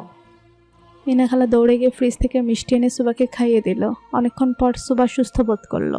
সাদাত গোসল শেষ করে বাইরে আসে। তার হঠাৎ খেয়াল হয় যে সে সুবার সাথে খারাপ ব্যবহার করেছে। পরক্ষণেই ভাবে একে তো সে এত ঝামেলার মধ্যে দিয়ে যাচ্ছে, তার উপর বাহির থেকে আসার সাথে সাথে সুবার প্রশ্ন, যার জন্য তার মাথা গরম হয়ে গিয়েছিল। সে রুমে পায়চারি করতে থাকে। এর মধ্যেই তার ফোনটা বেজে ওঠে। সে ফোন তুলে নিয়ে বলে, শিশির, কোনো খবর? ওপাশ থেকে শিশির বলল, ফরেন্সিক রিপোর্ট চলে এসেছে, তোকে একটু কষ্ট করে হাসপাতাল আসতে হবে, কথা আছে। এপাশ থেকে সাদাত উত্তর দিল, আজ বিকেলে আসছি, ঠিক আছে? শিশির ঠিক আছে বলে ফোন রেখে দিল। সাদাত ফোন রেখে সুবাকে ডাক দিল। সুভা, এই সুভা, এদিকে আসো। এদিকে সুবা শরীরের দুর্বলতার জন্য উঠতে পারছে না। সে মিনা খালাকে বলল, খালা, একটু ওনাকে গিয়ে বলো আমি একটু পর আসছি, হাতে কাজ রয়েছে এখন। খালা চিন্তিতভাবে বলল, আমি গিয়ে সাদাত বাবারে কই তোমার অসুস্থতার কথা? সুবা কড়াকড়িভাবে মানা করলো তাকে। মিনা খালাও ছুটলো জবাব দিতে। সাদাত বাবা, বৌমনি একটু পর আইবো। হ্যাঁ। সাদাত খালার কথা পুরোটা না শুনেই বলল। আচ্ছা। খালা আবারও বলার চেষ্টা করলো। বৌমনি অসুস্থ। এবারও কথা সম্পন্ন করতে পারলো না মিনা খালা। তার মধ্যে সাদাতের ফোন আসায় সে ফোন নিয়ে বারান্দায় চলে গেল। মিনা খালাও চলে গেল সুবার কাছে। সুবা খুব কষ্ট উঠে দাঁড়িয়ে রুমের দিকে চলল। এদিকে সাদাত কথা শেষ করে রুমে এসে সুবাকে পেল না। এবার সে বেশ রেগে গেল। এই মেয়ে তার কথা অমান্য করছে। সে আগের ভীতু সুবাকেই বেশি পছন্দ করে, যে তার বলার আগেই সব রেডি করে রাখতো। সুবা রুমে আসতে দেখে তাকে সাদাত বেশ উঁচু গলায় বলল, তোমাকে সেই কখন থেকে ডেকেছি, আর আসলে মাত্র। আমার কথার কোনো গুরুত্বই তোমার কাছে নেই। সুবা অবাক চোখে সাদাতের দিকে তাকিয়ে আছে। সে সাদাতকে বলল, কোনো দরকার ছিল? ওদিকে কাজ করছিলাম, কেন ডেকেছো? সাদাত ভ্রুকুটি করে বলল, কেন? দরকার ছাড়া তোমাকে ডাকি না। সুবা তাচ্ছিল্য হেসে বলল, দরকার ছাড়া কেউ অসহ্য কিছু সহ্য করে না। সাদাত আবার ভ্রুকুটি করলো। কে অসহ্য? সুবা? সে কি একবারও তা বলেছে? মনে মনে ভেবে সাদাত এবার গম্ভীর গলায় বলল, আমার পাঞ্জাবি আর পায়জামাটা একটু ইস্ত্রি করে দাও তো, আমি বের হব। সুবার একটু ইচ্ছে হচ্ছে না কোনো কাজ করতে, তবু ক্লান্ত শরীরে এগিয়ে পায়জামার পাঞ্জাবি হাতে নিয়ে ইস্ত্রি করতে গেল। এদিকে সাদাত খাবার দেওয়ার জন্য তাড়া করছে। সুবা তাড়াতাড়ি ইস্ত্রি করতে গিয়ে ডান হাত বেশ খানিক জায়গায় ছ্যাঁকা খেয়েছে, যার জন্য সাথে সাথে ঠোসা পড়ে গেছে। সেদিকে ভ্রুক্ষেপ না করে সুবা ইস্ত্রি করা শেষ করে রান্নাঘরের দিকে ছুটল। সাদাতকে খাবার দেওয়ার সময় সাদাত খেয়াল করলো সুবা ডান হাতটা কম ব্যবহার করছে। সে সন্দেহ করে বলল, তুমিও খেতে বসে যাও। সুবা হালকা হেসে বলল, চুলায় রান্না আছে, তাছাড়া আপুকে খাইয়ে দিয়ে গোসল সেরে আমি খাবো, আমার এখন খিদে পায়নি। সাদাতের হঠাৎ খেয়াল হলো রুবাইয়ের কথা। সে সুবাকে বলল, রুবাইয়ার অবস্থা কি বেশি খারাপ? আরফানকে ফোন দিয়ে চলে আসতে বলি। ও গেলই কেন আজকে? সুবা সাদাতকে মানা করে বলে। তার দরকার পড়বে না, আমি আরফান ভাইয়াকে ফোন করে দিয়েছি। সুবা রান্নাঘরের দিকে গেলে মিনা খালা তাকে বলে। বৌমনি, তুমি খাইয়া লও, এমনিতেই অসুস্থ হইয়া গেছিলা। সুবা হালকা হেসে বলল। গোসল করেই খাবো, এখন খাবো না। তুমি কাজ করো তো নিজের। খালা তরকারি বাটি হাতে ডাইনিং টেবিলে যেতে যেতে বলল। আমার কথা শুনবো কে? আমি তো এই বাসার কাজের মহিলা, ভালো কথা তো শুনবা না। সাদাত মিনা খালাকে এভাবে রেগে যেতে দেখে জিজ্ঞাসা করলো কি হয়েছে। খালা সাদাতকে দেখে আরো ফুঁসে উঠে বলল। তোমার বউ হ্যাঁ সময় মাথা ঘুরাইয়া পইরা গেছিল, এখন খাইবার কইছি হ্যাঁ কথা শুনে না, যা মন চায় করুক গা। খালা বিড়বিড় করতে করতে এগিয়ে গেল অন্য কাজে। এদিকে সাদাত হাত দিয়ে রান্না করে গেল সুবার কাছে। রুবায়েত 1 মাসের জন্য একটা মিশনে যাচ্ছে। অনেক কষ্টে সে তার বউকে বোঝাতে পেরেছে যে তার জন্য এই কাজটা কতটা গুরুত্বপূর্ণ। বেশ বোঝানোর পর সে সফল হয় এবং মিশনের জন্য রওনা হয়। আসার সময় দেখে এসেছে সাদিয়ার চোখ পানিতে একাকার হয়ে আছে। সাদিয়ার মনে এখন একটাই প্রার্থনা, তার স্বামী যেন সঠিকভাবে সুস্থভাবে তাদের কাছে ফিরে আসে। রান্নাঘরে সাদাতের উপস্থিতি পেতে সুবা তাড়াতাড়ি নিজের চোখের পানি হাত দিয়ে মুছে নিল। চুলোটা অফ করে রুমের দিকে যেতে নিলে সাদাত তাকে পেছন থেকে চাপড়ে ধরল। আই এম সরি সুভা, আমি তখন অনেক বাজে কথা বলে ফেলেছি। সত্যি মাথাতেই ছিল না কি বলেছি। সরি বউ।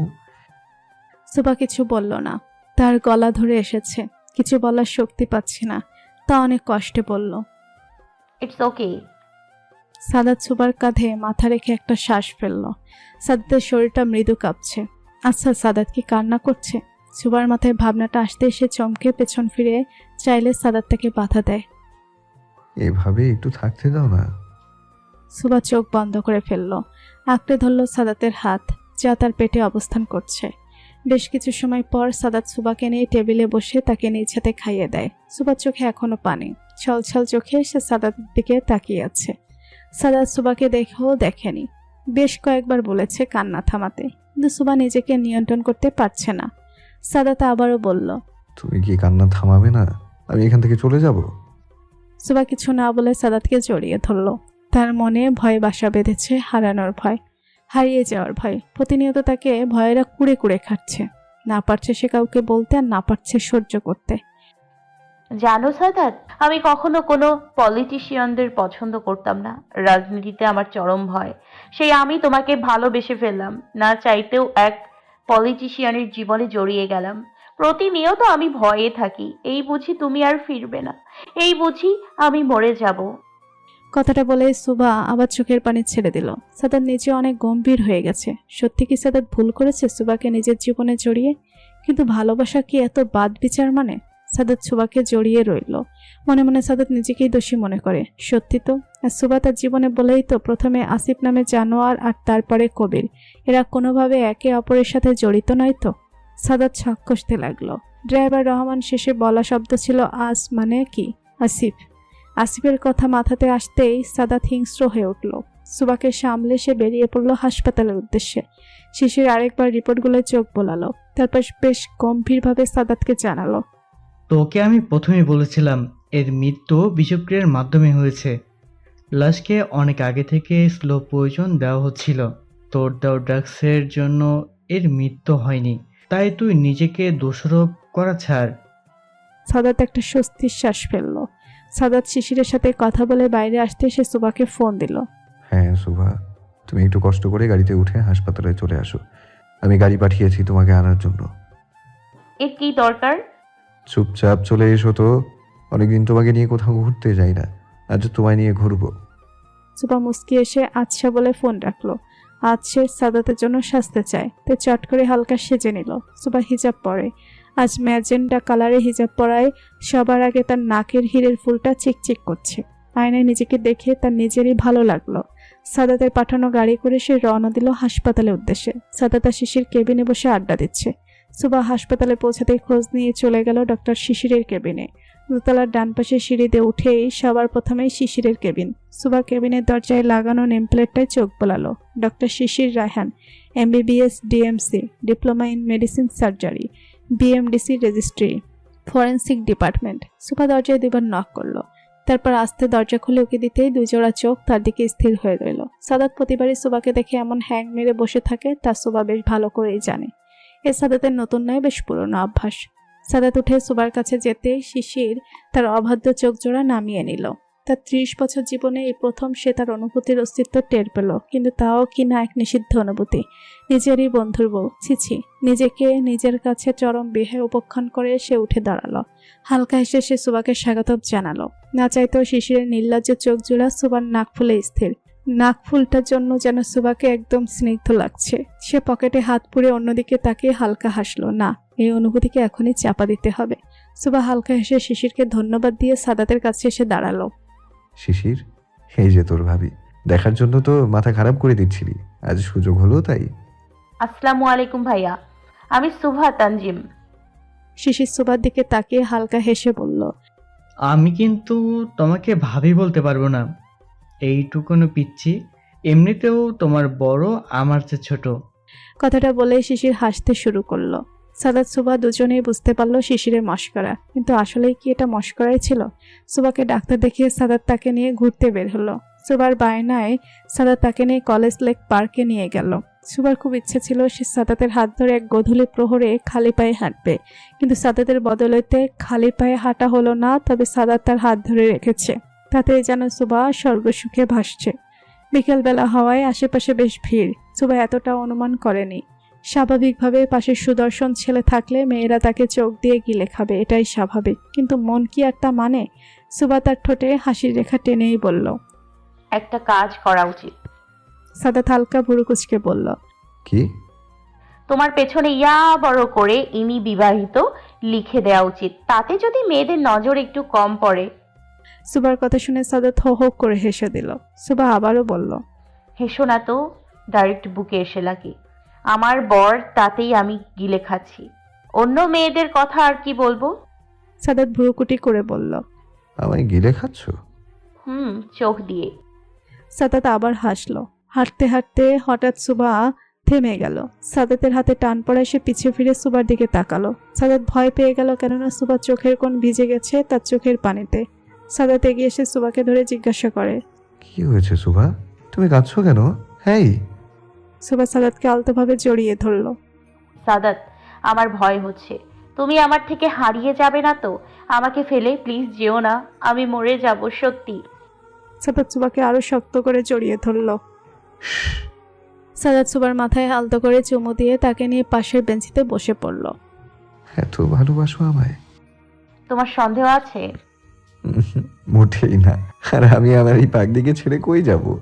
আমি নিজেই এই পাগলিকে ছাড়া বাঁচবো না। সুভা। সুবা সাদাতকে দিকে তাকাতেই সাদাত বলে, সুভা, তোমাকে তো শক্ত হতে হবে। তুমি এভাবে ভেঙে পড়লে কিভাবে হবে? আমার জন্য না হোক, আমাদের বাচ্চার জন্য হলেও তো তোমাকে আমাদের বাচ্চার শক্তি হতে হবে। You have to be strong. Sadat সুবার পেটে হাত রাখতে সে অবাক হয়ে বলে, তুমি কি করে জানলে? সাদাত হাসল। সুবা লজ্জা পেয়ে সাদাতের সাথে মিশে গেল। সাদাত সুবা সন্ধ্যার দিকে সাদিয়ার বাসায় গেল। সাদাত সুবাকে দেখে সাদিয়ার একটা মলিন হাসি দিল। সুবা সাদিয়াকে হালকাভাবে জড়িয়ে ধরে বলল, চিন্তা করো না ভাবি, ভাইয়া চলে আসবে। তাও তখন বউ বাচ্চার জন্য বলে যায়, নয়তো আমাদের তো আগে বলেও যেত না। তার কারণটা অবশ্য আমি কান্নাকাটি করে সবাইকে অস্থির করে তুলতাম। এখন অভ্যেস হয়ে গেছে। ভাইয়া ফোন করে তো প্রতিদিন। সাদিয়া হালকা হাসল। তোরা বস, আমি হালকা নাস্তা নিয়ে আসি, খেতে খেতে গল্প করব। মোটেই না, তোমাকে এই অবস্থায় কিছু করতে হবে না। আমি এই বাড়ির মেয়ে না, আমি নিজেই নিয়ে খেতে পারবো। কথাটা বলেই সুবা রান্নাঘরে নাস্তা আনতে চলে গেল। এদিকে সাদিয়াকে আলতো করে ধরে সাদাত খাটে বসিয়ে নিজে মেঝেতে বসে সাদিয়ার কোলে মাথা রাখলো। সাদিয়াও হালকা হেসে তার ভাইয়ের মাথায় হাত বোলাতে শুরু করলো। কি হয়েছে আমার ভাইটার? মনটা ভালো? সাদিয়া আবার হাসলো। তারও ভালো লাগছে সাদাতকে খুশি দেখে। সুভা প্রেগনেন্ট। সাদিয়া চমকে সাদাতের দিকে তাকালো। কনফার্ম? তুমি সত্যিই বলেছিলে। সুভা অনেক খুশি এই। হ্যালো। আসসালামু আলাইকুম, আমি তিথি বলছি। তিথি, আমি শিশির। তোমার মিস? আমার মিস্টার সিনিয়র। শিশির চোখ বন্ধ করে হালকা হাসলো। না, সে পেয়েছে। তার অনুভূতিগুলোর আসল মালিককে সে পেয়েছে। আমায় বিয়ে করবে তিথি? রাগে গমগম করছে এক মানুষ, তার একটাই কারণ রাগের। সদাদ রহমান সাদ, এই নামটা পৃথিবীতে আসার সাথে সাথে আমার জীবনটা বিষিয়ে দিয়েছে। এত সহজে তো আমি ওকে ছাড়বো না। ইলেকশনের জন্য ওকে মারতেও পারছি না, তাই বারবার আমাদের টোপ হিসেবে সুভাষ সাদিয়া চলে আসে। এবারও তার ব্যতিক্রম হবে না। কতবার বাঁচাবে বোনার বউকে? বলেই বিশ্রীভাবে হাসি দিল সে।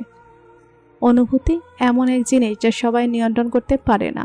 যখন এই অনুভূতি কোনো নিষিদ্ধ ক্ষেত্রে চলে আসে, ঠিক তখনই জন্ম নেয় ক্ষোভের, লালসার।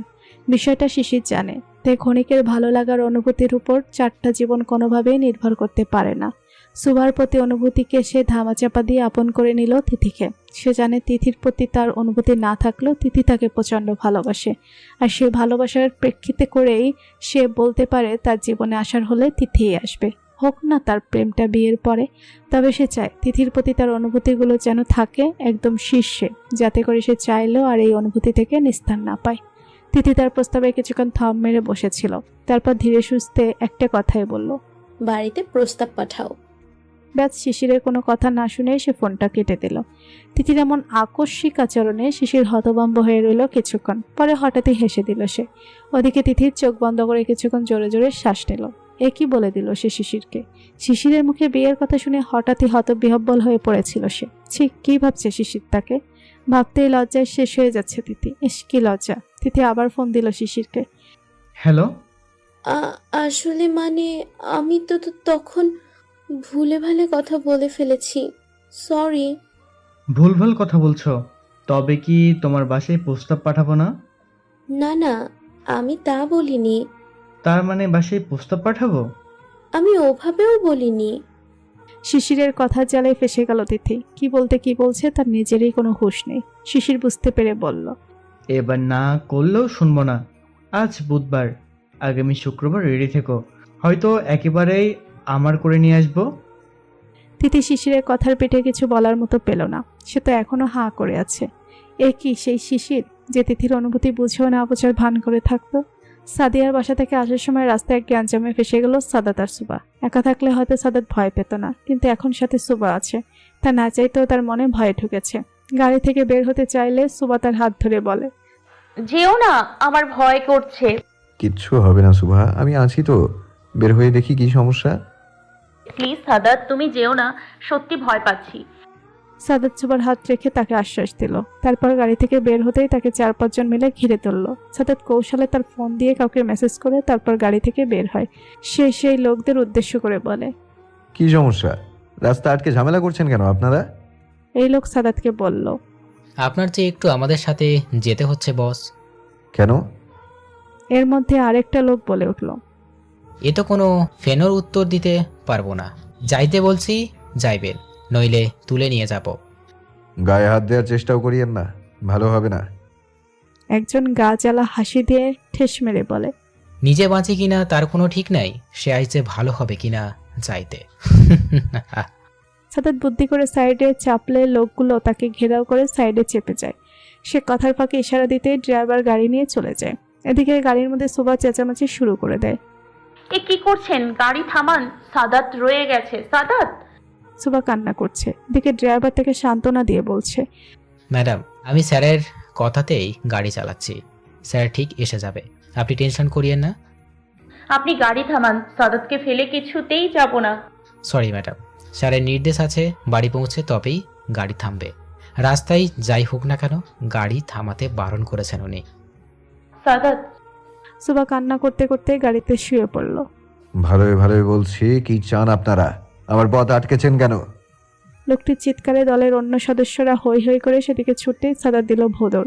হঠাৎ একটা বাইক আসাতেই সাদাত তার পিছু উঠে পড়ে। এদিকে লোকগুলো সাদাতের দিকে তাকাতেই দেখে সাদাত নেই। তাতেই হইচই আরো বেড়ে গেল। সাদাত যাওয়ার আগে একবার লোকগুলোর দিকে তাকিয়ে দেখে চলে গেল। বাইকের গাড়ি একসাথেই বাসায় পৌঁছালো। বাইক থেকে সাদাত নেমে গাড়িতে সুবা অজ্ঞান হয়ে আছে। সে আতঙ্কিত হয়ে সুবাকে কোলে তুলে ঘরে এলো। সুবাকে অজ্ঞান দেখে রুবাইয়া দৌড়ে এলো। কি হয়েছে সুভার? ভাইয়া কিছু বলছেন না কেন? চিন্তা করো না রুবাইয়া, টেনশনে অজ্ঞান হয়ে গেছে, এক্ষুনি ঠিক হয়ে যাবে। সাদাত সুবাকে রুমে শুয়ে দিয়ে ফ্যামিলি ডক্টরকে ফোন করে আসতে বলে। ডক্টর সুবাকে চেক করে কিছু ভিটামিন আর স্যালাইন দিয়ে যায়, আর তাকে একজন ভালো গাইনি ডক্টরের পরামর্শ নিতে বলে, যেহেতু সে প্রেগনেন্ট। সাদাতও কথায় সম্মতি দিয়ে সুবার পাশে বসে। সে একটা বিষয় নিয়ে চিন্তিত। যা ভাবছে তাই যদি হয় তবে উক্ত ব্যক্তিকে খুব পস্তাতে হবে। সুবার জ্ঞান ফিরতেই সাদাতকে ডেকে উঠল। সাদাত পাশেই ছিল বিধায় সে তাড়াতাড়ি সুবাকে ধরে বলে, এই তো আমি, শুভা। সাদাত, তুমি কই চলে গিয়েছিলে? আমি তো তোমার সাথেই আসলাম, কিন্তু তুমি অজ্ঞান হয়ে গেলে। আমি বাইকে করে তোমার সাথে করেই এসেছি। কিন্তু ওই লোকগুলো। আরে কিছু না, অন্য পার্টির লোক ছিল, তুমি চিন্তা করো না। এমনি কথা বলে চলে আসলাম। এবার তুমি ওঠো, খেয়ে ওষুধ নিতে হবে তোমার। তুমি খেয়েছো? না, তোমার অপেক্ষায় ছিলাম। এখন একসঙ্গে খাবো, চলো। হুম। সাদাত সুবাকে খাইয়ে দিচ্ছে। বেচারি স্যালান দেওয়ার জন্য হাতটা বলতে গেলে অবশ হয়ে আছে। এদিকে সুবার শ্বশুর ছেলে আর ছেলের বউকে দেখে তৃপ্তির হাসি দিল। হঠাৎ মস্তিষ্কে পুরনো স্মৃতির ভিড় জমলো। মিষ্টি মুহূর্ত মনে করে সে হালকা হাসলো। সবাইকে উদ্দেশ্য করে বলল, কালকে আমার ছোট ভাই এসেছে, তোমাদের ছোটকু। সবার আগে উচ্ছ্বাসের সাথে আরফান বলে উঠল। ছুটকু আসছে? ইয়েস, এবার মজা দ্বিগুণ হবে। সবাই হাসলো। রুবাইয়া কৌতূহলের সাথে বলল, আরফান, উনি তো তোমার ছোট মামা হয়, তো তুমি ছোটকু বলছো কেন? আরফান বলার আগেই সাদাতের বাবা বলল, সাদকে ছোট থেকে ছোটকু ডাকতে শুনে সেও ছোটকু ডাক শিখেছে। কেউ আর বদলায়নি, কিন্তু আমাকে সে বড় মামা বলেই ডাকে। সাদাত অবশেষে মুখ খুলল। খুব ভালো হলো, অবশ্যই তার বাড়ি ফেরার সময় হলো। রীতিও আসবে বাবা। সাদাতের বাবা মুখ গুমরা করে বলল। হ্যাঁ সাদ, রীতিও আসবে। এদিকে সুবা কিছু না বুঝে হাঁ করে রইল। রুবাইয়া সুবাইয়া দুজনের জন্যই মানুষগুলো নতুন, তাই তারা চেষ্টা করে কিছুই বুঝতে পারছে না। সুবার মাথায় একটাই কথা, রীতিটাকে হয়তো সাদাতের কোনো কাজিন হবে। এদিকে সাদাতের মনে চলছে সুবা রীতির মুখোমুখি হলে ঠিক কিভাবে রিয়াক্ট করবে। তা ভেবেই তার মুখটা পাংশুটে আকার ধারণ করলো। হ্যালো গাইস, বাড়ির কোনায় কানায় যারা আছো সবাই চলে আসো, রীতি ইজ হিয়ার। ঘরে বসে কাপড় ভাঁজ করছিল সুবা। এমন চিৎকার শুনে লাফিয়ে সাদাতের গায়ের উপর পড়ল। এমনিতে সে ভীতু প্রকৃতির মানুষ। সাদাত সুবাকে আগলে নিল। দুজনেই ঘর থেকে বেরিয়ে ড্রয়িং রুমে আসে। এর মধ্যেই ড্রয়িং রুমে সকলেই জড়ো হয়েছে। সাদাতকে দেখে রীতি দৌড়ে আসে। এসে সাদাতের গাল ধরে টেনে দিয়ে বলে, এই তো আমার ক্রাশ বয়, কোথায় ছিলে এতক্ষণ? তোমার তো উচিত ছিল আমাকে এয়ারপোর্টে রিসিভ করতে যাওয়া। সাদাত কিছু না বলে হালকা হাসলো। রীতির পেছন পেছন মিস্টার আসলাম মানিক হাজির হয়েছে। আর এসেই শুরু হয়ে গেল। ছেলেটাকে একটু রেহাই দাও, এখন থেকে তো প্রতিদিনই জ্বালাবে। অবশ্যই জ্বালাবো, তা আবার বলতে। সুবা অবুঝভাবে বলল। কেন জ্বালাবে? রীতি আর তার হাসি প্রশস্ত করে বলল, আমার ক্রাশ বয়কে জ্বালাবো না? সুবা চোখ ছোট ছোট করে সাদাতের দিকে তাকালো। ক্রাশ বর মানে? সাদাত কিছু বলার আগে রীতি বলল, ও মা, তুমি জানো না? সাদাত তো আমি বলতে পাগল। এই সাদাত, এই মেয়েটাকে কেন আমাদের সম্পর্কে বলনি? হ্যাঁ, সাদাতকে কিছু বলার সুযোগই দিচ্ছে না কেউ। সুবা রেগে মেগে শেষ। এমনিতেই সে প্রেগনেন্ট হওয়ার পর থেকে খুব এগ্রেসিভ আচরণ করে। রাগ যেন নাকের ডগায় থাকে। ভীতু শান্ত সুবা চিৎকারে পুরো পরিবেশ ঠান্ডা হয়ে গেছে তৎক্ষণাৎ। এসব কি সাদাত? কি বলছে এই মেয়ে? আমার ভয় লাগছে প্রচুর। সুবা অস্থির হয়ে পড়েছে, যার প্রমাণ তার জোরে জোরে শ্বাস নেওয়া। সাদাত তাড়াতাড়ি সুবাকে ধরে বলল, রিল্যাক্স সুহা, এমন কিছুই না। রীতি তোমার সাথে মজা করছে। কিন্তু ওভাবে। সুবা সাদাতের গায়ের হেলে পড়ল। সাদাত তাড়াতাড়ি করে সুবাকে ধরে সোফায় শুয়ে দিল। রুবাইয়া পানি এনে দিতেই তা সুবার নাক মুখে ছিটিয়ে দিল। মিস্টার আসলাম আর রীতি উভয়ই হতভম্ব হয়ে দাঁড়িয়ে আছে। তারা বুঝতে পারছে না আসলে কি হয়েছে। হঠাৎ সুবাই কেন এমন হয়ে পড়ল। কি রে সাদাত, তোমার বউ এমন অজ্ঞান হয়ে গেল কেন? সাদাত সুবার হাতের তালু ঘষতে ঘষতে বলল, প্রেগনেন্ট হওয়ার পর থেকে সে অনেক অ্যাগ্রেসিভ হয়ে পড়েছে। তবে এটা স্বাভাবিক, ওর মর্নিং সিকনেস কম হয়, কিন্তু সে খুব সহজেই প্যানিক হয়ে যায়। সাদাত একটা শ্বাস ছাড়ল। ছোটকু আর রীতি দুজনেই বেশ চিন্তায় পড়ে গেল। রীতি অপরাধী সুরে বলল, আই এম সরি সাদাত, আমার জন্য সুভার এই অবস্থা। না না, ঠিক আছে, সামনে থেকে একটু সাবধানে থেকো। আর যাই হোক, সুভার বিষয়ে আমি কখনো কোনো রিস্ক নিতে রাজি নই। হ্যাঁ, আমি খেয়াল করব। সাদিয়াকে জানানো হয়েছে যে তাদের ছোটকু এসেছে। রীতি তাকে আসতে বললে সে সরাসরি বলে রুবায়েতকে ছাড়া সে একা ওই বাড়ি যেতে রাজি নয়। ফোন রেখে সে রুমে আস্তে আস্তে পায়চারি করছিল। 5 মাসে তার মোটামুটি ভরা পেট। সাদিয়ার ধারণা এখানে 2 জন আছে, হয়তো 3 জনও থাকতে পারে, তবে সে শিওর না। ভাবতে ভাবতে হাসলো সে। হঠাৎ মনে হলো কেউ তাকে ফলো করছে। সে আস্তে করে পেছনে ফিরল, কিন্তু কাউকে পেল না। মনের ভুল মনে করে সে আবার হাঁটতে লাগলো পেটে হাত দিয়ে, কিন্তু না, আবার তাকে কেউ ফলো করছে। এবার সে না থেমে সরাসরি পেছনে ঘুরে গেল। পেছনে রুবায়েতকে দেখে সে মৃদু চিৎকার দিল। রুবায়েত তাড়াতাড়ি সাদিয়াকে হালকা জাপটে ধরল। তুমি এত তাড়াতাড়ি? তোমার তো আরো 10 মিনিট পর আসার কথা। হ্যাঁ, আসার কথা ছিল, কিন্তু তাড়াতাড়ি কাজটা শেষ করে চলে এলাম। বউ বাচ্চা ছাড়া মন বসছে না কাজে। ইস, কি ঢং! দেখি ছাড়ো। কোনো ছাড়াছাড়ি নেই, শুধু ভালোবাসাবাসি। সাদিয়া আহ্লাদি হয়ে উঠল স্বামীর আদরে। জানো আমি তোমাকে কত মিস করেছি? জানি। উহুম, জানো না, তুমি কিচ্ছু জানো না। জানো আমাদের সুভার বাবুটার বাবু হবে। রুবায়েত চমকে বলল, কি সত্যি? আমি ডাবল মামা হব? মামা বাবা একসাথে হচ্ছেন। সুভার 1 মাস রানিং চলছে।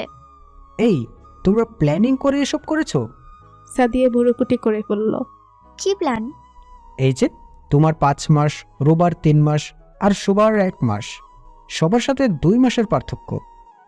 সাদিয়া লজ্জা পেয়ে বলল, দ্যাট প্ল্যানিং করতে যাব কেন? আল্লাহ দিয়েছেন, খুশি থাকো। আলহামদুলিল্লাহ, আমি তো অবশ্যই খুশি। কালকে আমাদের বাড়ি যাব। আমার ছোটকু এসেছে। আচ্ছা আমার মহারানী। সুবার জ্ঞান ফিরতে সে অনেক দুর্বল বোধ করলো। রুবায়া তাকে দুধ খেতে দিতে সে নাক সিটকে পেছনে যায়। রুবায়া ভুরুকুটি করে বলে, দেখ বাবু, একদম নাক সিটকাবি না। আগে দুধ খেতে চাইতি না, মানতাম, এবার একদম মানবো না। সাদাত ভুরুকুচকে বলে, ওয়েট রুবাইয়া, দুধ খায় না মানে? তাহলে রোজ রাতে যে গ্লাসে দুধ দিই ওকে খেতে, সেটা কে খায়? সাদাত দেখলো সুবা মিনমিন করছে। রুবায়া ভাবলেশীন ভাবে দাঁড়িয়ে আছে। আরফান হাসি দিয়ে বলল, কই আবার?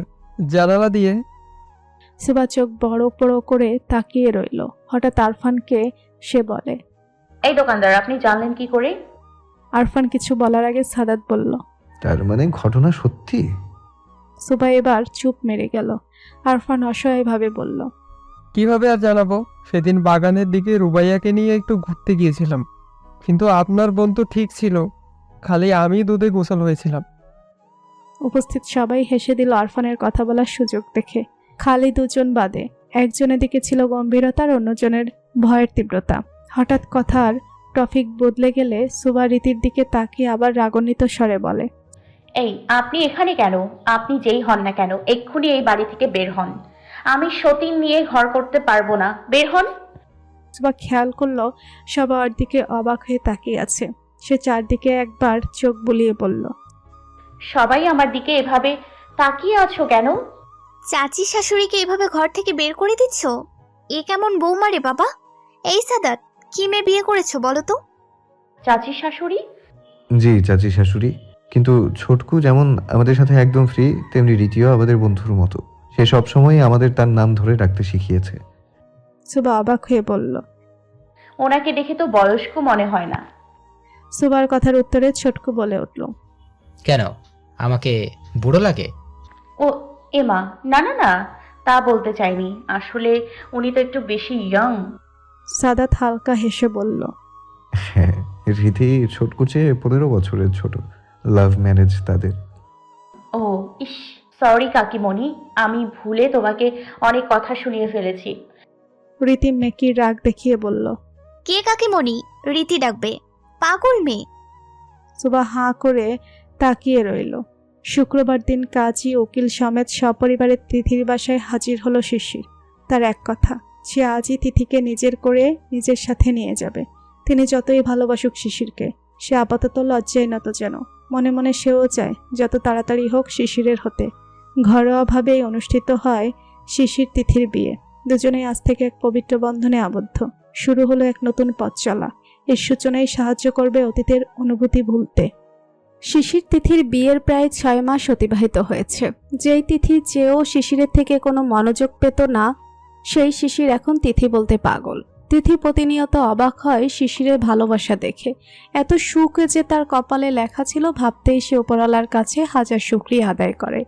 এই যে তিথির পায়ে খুব ভালোবেসে আলতা পরিয়ে দিচ্ছে, এতে যেন তিথি এক স্বর্গীয় সুখ পাচ্ছে। এক তৃপ্ত দৃষ্টি ফেলছে শিশিরের উপর। শিশির নিজেও যেন তার স্ত্রীর পায়ে আলতা লাগিয়ে এক নিজস্ব অধিকার আদায় করে নিচ্ছে। হঠাৎ করে তিথি শিশিরকে বলল, শিশির, হুম। আমাদের ঘরে একটা বেবি আনলে কেমন হয়? তিথির কথা শুনে অবাক হয়ে তাকালো শিশির। তিথি মুচকি হেসে চোখ নামালো। তার লজ্জা লাগছে, গালের ওই লালিমা প্রকাশ করছে তার লজ্জা। শিশির তার দিকেই তাকিয়ে রইল। তা বুঝতে পেরে তিথি ইতস্তত করে বলল। ওভাবে তাকাবে না, লজ্জা করছে। শিশির হালকা হেসে মাথা নামিয়ে আলতা দিতে ব্যস্ত হয়ে পড়ে। হাসি মুখেই বলে। হঠাৎ বেবির কথা কিভাবে? তিথি আহ্লাদি সুরে বলল। ওই যে সাদাত ভাইয়ের বোন সাদিয়া আপুকে ওই দিন দেখতে গেলাম না, বাচ্চা দুটো মাশাআল্লাহ কি কিউট দেখতে হয়েছে। ওদের কোলে নিতেই না বুকের ভেতর কেমন একটা করে উঠছিল। এই শিশির, দাও না একটা বেবি, যে আমাকে মা বলে ডাকবে, তোমাকে পাপা বলে ডাকবে, আমাদের এই সুখের ঘরে আলো ছড়াবে। শিশির অবাক হয়ে তিথির কথা শুনল। পায়ে আলতা দেওয়া শেষ করে তিথির কপালে আলতো করে নিজের ঠোঁট ছুঁয়ে বলল। খুব শীঘ্রই নিয়ে আসবি ইনশাল্লাহ। তিথি খুশি হয়ে জড়িয়ে ধরল শিশিরকে। খাটের উপর chocolate, biscuit, cake, phuchka, chilli chicken, pizza, বড় বক্সে আইসক্রিম, ঝাল করে তৈরি শিক কাবাব, হালিম সহ বিভিন্ন রকমের খাবার রাখা, যার দিকে সুভা লোভনীয় দৃষ্টি নিক্ষেপ করছে আর সাদাত অসহায় দৃষ্টি নিক্ষেপ করছে। সাদাতের জানা মতে মেয়েরা প্রেগনেন্ট হলে কিচ্ছু খেতে পারে না। তার বোন এবং ভাইয়ের বউয়ের ক্ষেত্রেও তাই দেখেছে। কিন্তু তার বউ এমন উল্টো হলো কি করে সেটাই ভাবছে সে। এই যে এত খাবার রুমে এনে রেখেছে, এর একটুও নষ্ট হবে না, সব সুভা গোগ্রাসে গেলবে। সে দেখতেও ছোট মতো হাতিতে রূপান্তর হয়েছে। সাদাত অসহায় দৃষ্টি দিয়ে বলল। সুভা, আজ ও এত আনহেলদি খাবার সবটা খাবে? সুভা ভুরু কুচকে বলল। আমার ক্ষুধা লেগেছে সাদাত। আরে আমি খেতে তো বারণ করিনি, তাই বলে এত? সুভা রাগী চেহারায় সাদাতের দিকে তাকিয়ে বলল। তুমি কি আমাকে খাওয়ার খোটা দিচ্ছ? এমা, খোটা দিব কেন? সব তো তোমারই, তাই বলে তোমার এত খিদে পেয়েছে? কিছুক্ষণ আগে না স্যুপ খেলে। সুভা বেশ রাগ নিয়ে পেটে হাত বুলিয়ে বলল। কি করব, পেটে তো আর নর্মাল মানুষের বাচ্চা নিয়ে ঘুরি না, নেতার বাচ্চা নিয়ে ঘুরি। এর জন্যই তো আমার বেশি খিদে লাগে। সাদাত সুভার এমন ধরনের কথা শুনে হোহক করে হেসে দিল। তার এই 7 মাসের ভরা পেটে আলতো করে চুমু দেয় সাদাত। বউটা তার দিন দিন আরো বেশি কিউট হচ্ছে। কিভাবে বলল? নেতার বাচ্চা পেটে নিয়ে ঘুরে। হাহা, ছেলেকে কোলে নিয়ে সারা রুম পায়চারি করছে আরফান। এতক্ষণ ধরে সে রুবাইয়াকে ডাকছে, কিন্তু রুবাইয়া কোনো পাত্তাই দিল না তাকে। সে তার মতো কাজে ব্যস্ত। সাদিয়া পরিবার সমতে বাড়িতে এসেছে। রান্নাবান্নার একটা ব্যাপার আছে, তাই রুবাইয়া আড়াইয়া ওকে আরফানের কোলে দিয়ে রান্নাঘরে ব্যস্ত। পায়চারির মাঝেই রুবায়াত আসে। তার কোলে তার 2 কন্যা। একজন থামছে তো অন্যজন ভ্যাঁ করে কেঁদে দিচ্ছে। রুবায়াত দিশেহারা হয়ে এখানেই চলে আসে। আরফান জানতে পারে তার বউয়ের সাথে তার বোনও রান্নার কাজে হাত লাগিয়েছে। তাই এই 2 পুরুষের এই দশা। দুজনেই একে অন্যের দিকে অসহায় চাহনি দিয়ে পায়চারি করতে লেগে পড়ল। এদিকে বাচ্চাদের কান্না থামার কোনো নাম নেই। যেই শব্দ সুভা পর্যন্ত চলে যায়, তাই সুভা আরফানকে ফোন করে। হ্যালো সুবা, কিছু লাগবে? ভাইয়া বাচ্চাদের আমার কাছে দিয়ে যান। এ মা, দরকার নেই, তুমি রেস্ট নাও, আমরা সামলে নেব। কি সামলাচ্ছেন দেখতেই পাচ্ছি, এক্ষুনি নিয়ে আসুন ওদের, আমি অপেক্ষা করছি। না চাইতেও রুবায়া তার আরফান সুভার ঘরে গেল। সুভা হাত বাড়িয়ে বাচ্চাদের নিতে এক একটা চুপ হয়ে গেল। আরফান আর রুবায়া দুজনেই অবাকের শীর্ষে। তারা এত চেষ্টা করেও থামাতে পারল না, সেখানে সুভা কোলে নিতেই চুপ। সুভা হালকা হেসে বলল। এক্ষুনি ঘুমিয়ে যাবে। ওভাবে তোমাদের কোলে জাতাজাতি করে ঘুমানোর অভ্যেস আছে নাকি ওদের? থাক আমার কাছে, তোমরা তোমাদের কাজে যাও।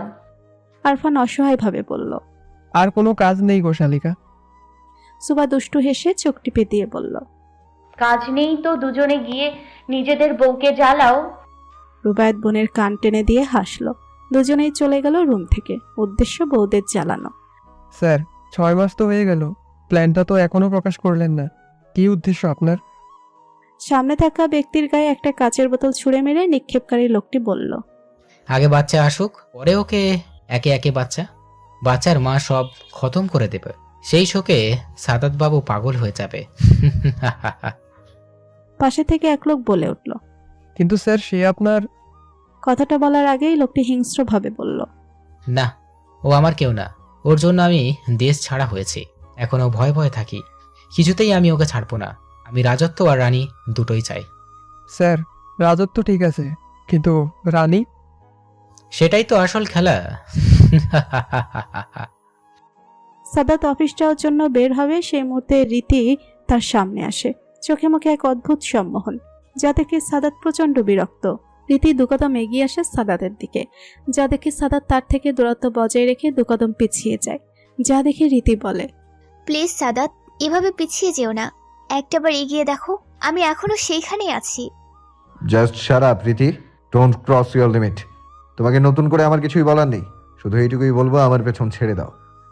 তোমার পেছন ছাড়বে মানে? সুবার কথায় চমকে ওঠে সাদাত রীতি দুজনে। সুবাকে এর সময় নিচে আসতে দেখে সাদাত রেগে গেল। তুমি এই শরীর নিয়ে একা একা নিচে নেমেছো কেন? আগে কে কার পিছু ছাড়বে? রীতি মুস্কি হেসে বলল, আরে সুভা, আমি সাদাতকে চেতাচ্ছিলাম, তাই সেও রেগে টেগে ফায়ার। তাই বলছি আমি যেন ওর পিছু ছেড়ে দেই। সুবা ভুরু কুচকে তাকালো রীতির দিকে। কথাটা যে তার বিশ্বাস হয়নি বেশ বোঝা যাচ্ছে। সাদাত সুবার দিকে এগিয়ে বলল, চলো রুমে চলো, অফিস যাবো না। কেন যাবে না? আর এত ভালো লাগে নাকি রুমে থাকতে? বোর হয়ে গেছে। আম্মুকে বাচ্চাদের কাছে রেখে আমি একটু হাঁটতে বেরিয়েছি, আর তুমি আমাকে বকছো। বকছি না তোরে বাবা, তোমার জন্য টেনশন হয় আমার। হুম। হঠাৎ করে সুবার পেটে চিনচিন করে ব্যথা করে উঠল। সে আর্তনাদ করতে সাদাত চিন্তিতভাবে তাকে ধরে জিজ্ঞাসা করলো। এই সুহা, ঠিক আছো? সুবা নিজেকে একটু সামলে নিয়ে বলল, হ্যাঁ, বাবু পেটে লাথি দিয়েছে মনে হয়। এই এদিকে এসে বসো তো তাড়াতাড়ি। রীতি সুবাকে উদ্দেশ্য করে বলল। এটা নর্মাল সাদাত, এত উত্তেজিত হওয়ার কিছুই নেই। সাদাত রীতির দিকে তাকাতেই রীতি আস্তে করে চলে গেল সেখান থেকে। সাদাতের ব্যবহার আজকাল সুবাকে বেশ ভাবাচ্ছে। এমনিতেই ওই রীতিকে সুবার মোটেই ঠিক লাগে না। সুযোগ পেলেই কেমন যেন সাদাতের সাথে লেগে থাকে, যা মোটেই ভালো লাগে না সুবার। আবার রীতি সম্পর্কে তার চাচি শাশুড়ি হয়, তাই চাইলেও কিছু বলতে পারে না। ঘরে বসে সাদাতের কাপড় ভাঁজ করছিল সুবা। তাকে বাসায় কোনো কাজই করতে দেওয়া হয় না, তবুও তার সংসারের টুকটাক কাজ করতে ইচ্ছে হয় তাই করে। তাছাড়া সাদাতের সব কাজই সে করে, বলতে গেলে ভালোবাসা থেকেই করে। সাদাতও তাকে বারণ করে না। সুবার এখন 8.5 মাস চলে। অনেক বেশি দুর্বল হয়ে পড়েছে সে। ঠিকমতো ওষুধও নিচ্ছে, কিন্তু তবুও সে অনেকটা নেতিয়ে গেছে। খাওয়া দাওয়া কমে গেছে অনেকাংশে। সুবার ভাবনার মাঝে সাদাত রুমে আসলো। সুবা সাদাতের দিকে তাকাতেই দেখে আজও তাকে বিধ্বস্ত লাগছে। চোখ মুখে রাজ্যের ক্লান্তি। কি নিয়ে এত চিন্তা করছে সে? সুবা সাদাতের দিকে এগিয়ে আসতেই সাদাত তাড়াতাড়ি সুবাকে পাশ কাটিয়ে তোয়ালে নিয়ে বাথরুমে চলে গেল। সুবাও বেশ অবাক হলো। সাদাত বাহির থেকে এসে সবসময় সুবার দিকে তাকিয়ে মুস্কি হাসি দিত, তবে আজ তার কি হলো? অনেক বেশি ক্লান্তি কি সে সুবাকে তার এক চিলতে হাসি দিতেও কার্পণ্য করলো। সুবার মনটা খারাপ হয়ে গেল। সুবা রুম থেকে বের হয়ে কিটক্যাটকে খুঁজতে শুরু করলো। কে জানে কোথায় আছে বাচ্চাটা। কিটক্যাট। সুবা ডাক দিতেই কোথা থেকে ভেউ ভেউ করতে করতে এগিয়ে এলো সে। সুবা মুস্কি হেসে ডগ ফুড হাতে নিয়ে কিটক্যাটের পাতে দিতে নিল, কিন্তু পেটের জন্য কিছুতেই নিচু হতে পারছে না। অনেক কষ্ট সে সফল হতে পারল না। হঠাৎ তার হাত থেকে সাদাত ডগ ফুডের ডিব্বাটা নিয়ে কিটক্যাটকে খেতে দিল। সুবা সাদাতের দিকে তাকালো, কিন্তু আশ্চর্যভাবে এখনো সাদাত সুবার সাথে কথা বলল না। সুবার এবার বেশ অভিমান হয়। এটার কোনো মানে হয়? হঠাৎ করে কথা বলা বন্ধ করে দিল, কি দোষ তার? সুবা আবার রুমে গিয়ে আস্তে করে খাটে শুয়ে পড়ল। উদ্দেশ্য সাদাতের সাথে সেও কথা বলবে না, খাবেও না, খেতেও বলবে না, শুধু ঘুমোবে। এমনিতেও তার কোমর ব্যথা করছে সে সন্ধ্যা থেকে। যেহেতু সাদাত তাকে জিজ্ঞাসা করেনি, তাই সেও তাকে কিচ্ছুটি বলবে না। মান হয়েছে তার সাদাতের উপর। সাদাত রুমে এসে দেখে সুবা গুটিসুটি মেরে শুয়ে আছে, এক হাত তার কোমরে। সাদাত বেশ বুঝতে পারছে যে সুবা ব্যথাতে নড়তেও পারছে না। সাদাত ধীরে ধীরে সুবার কাছে গিয়ে উকি দিয়ে দেখলো সুবার মুখ চোখ কুচকানো। তার মানে এখনো সে ব্যথায় ভুগছে, অথচ তাকে কিছুই জানানো হয়নি। সাদাত খাটের পাশে বসে সুবাকে ডাকলো, সুহা ওঠো, তোমার কি কোমর ব্যথা বেশি করছে? উত্তরে সাদাত শুধু সুবার একরাশ নিস্তব্ধতা পেল, তাই আবার বলল, দেখো সুবা, আমি জানি তুমি ঘুমাওনি, তাই ওঠো। রাতে খেয়েছিলে? এই সুবা, দেখো এমনিতেই কথা বলতে ভালো লাগছে না, উঠে খেয়ে মেডিসিন নিয়ে আবার ঘুমাও, কেউ কিছু বলবে না। ভালো লাগছে না এত ঝামেলা। সুবা এবার খুব কষ্টে উঠে খাটে বসলো, পেটের জন্য পা মেলে দিয়েই বসলো। সাদাতকে সবচেয়ে বেশি অবাক করলো সুবার চোখের পানি। সুবা সাদাতের দিকে করুণ চোখে তাকিয়ে বিষণ্ণ গলায় বলল, আমি তোমাকে অনেক বেশি জ্বালাই, তাই না সাদাত? আর কিছুদিন অপেক্ষা করো। কিছুদিন অপেক্ষা করবো মানে? কি বলতে চাও তুমি? সুবা তাচ্ছিল্য হেসে বলল, তেমন কিছু না, এটাই বললাম, ডেলিভারির সময় তো নাও ফিরতে পারি তোমার কাছে, তাই। সুবা। সাদাতের ধমকে সুবা চুপ করে গেল। এদিকে সাদাতের বুকটা ভীষণ ভয়ে কেঁপে উঠল। সুবার কাছে গিয়ে হুট করে জড়িয়ে ধরল সে। ড্রেসিং টেবিলে বসে হাতে পায়ে লোশন দিচ্ছিল রীতি। ঘুমানোর আগেই হালকা রূপচর্চা না করলে তার ঘুম আসে না। আর স্ত্রীর এই রূপচর্চা মুগ্ধ হয়ে দেখছিলেন আসলাম মানিক। প্রতিদিনই নতুন করে সে তার স্ত্রীর প্রেমে পড়ে। রীতি আনায় তার স্বামীকে দেখে একটা হাসি দিল, কিন্তু সেই হাসির অর্থদ্বার আর কেউ না করলেও বুঝে গেলেন আসলাম। সে ঠায় বিছানায় বসে রইল। রীতি তার রূপচর্চার কাজ সম্পন্ন করে বিছানার দিকে এগিয়ে গেল। আসলামের কাছাকাছি আসতে সে রীতির হাত চেপে ধরে। রীতি অবাক হয়ে আসলামের দিকে তাকালো। তার চাহনিতে ছিল তাচ্ছিল্য। আসলাম তার স্ত্রীর দিকে চোরের মতো তাকিয়ে আমতা আমতা করে বলল, আজও স্পর্শ করতে দেব না। আমি তো তোমার স্বামী, আমার অধিকার আছে। রীতি তাচ্ছিল্য এসে হাত ছাড়া মেরে সরিয়ে নিয়ে বলল, তোমার স্পর্শ আমার ঘেন্না লাগে আসলাম। যখন থেকে তোমাকে সেই ন্যান্সির বিছানায় দেখেছি তখন থেকে তোমাকে জাস্ট ঘেন্না লাগে। সমাজের জন্য মুখ বুঝে রয়েছি। রীতি অন্য পাশে যেতে নিবে তার আগে আসলাম ক্রোধ নিয়ে বলে, তুমিও তো নিষ্পাপ নও। কি মনে করেছো আমি জানি না যে তুমি সাদাতকে সিডিউস করার চেষ্টা করো? সে তো সম্পর্কে তোমার ভাসুরের ছেলে হয়। রীতি চল শক্ত করে বলে, ভাসুরের ছেলের আগে সে আমার প্রথম ভালোবাসা ছিল, আছে আর থাকবে।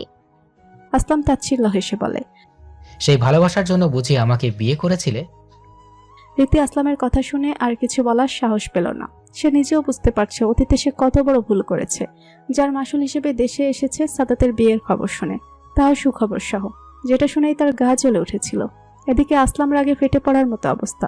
না আর বেশি দেরি করা যাবে না, এবার প্ল্যান একটু চেঞ্জ করতে হবে। সাদাতকে সহ সাদাতের পরিবারকে শেষ করতে হবে, কিন্তু তার আগে যে তাকে দুর্বল করে নিতে হবে ভেবেই পৈশাচিক হাসি দিল সে।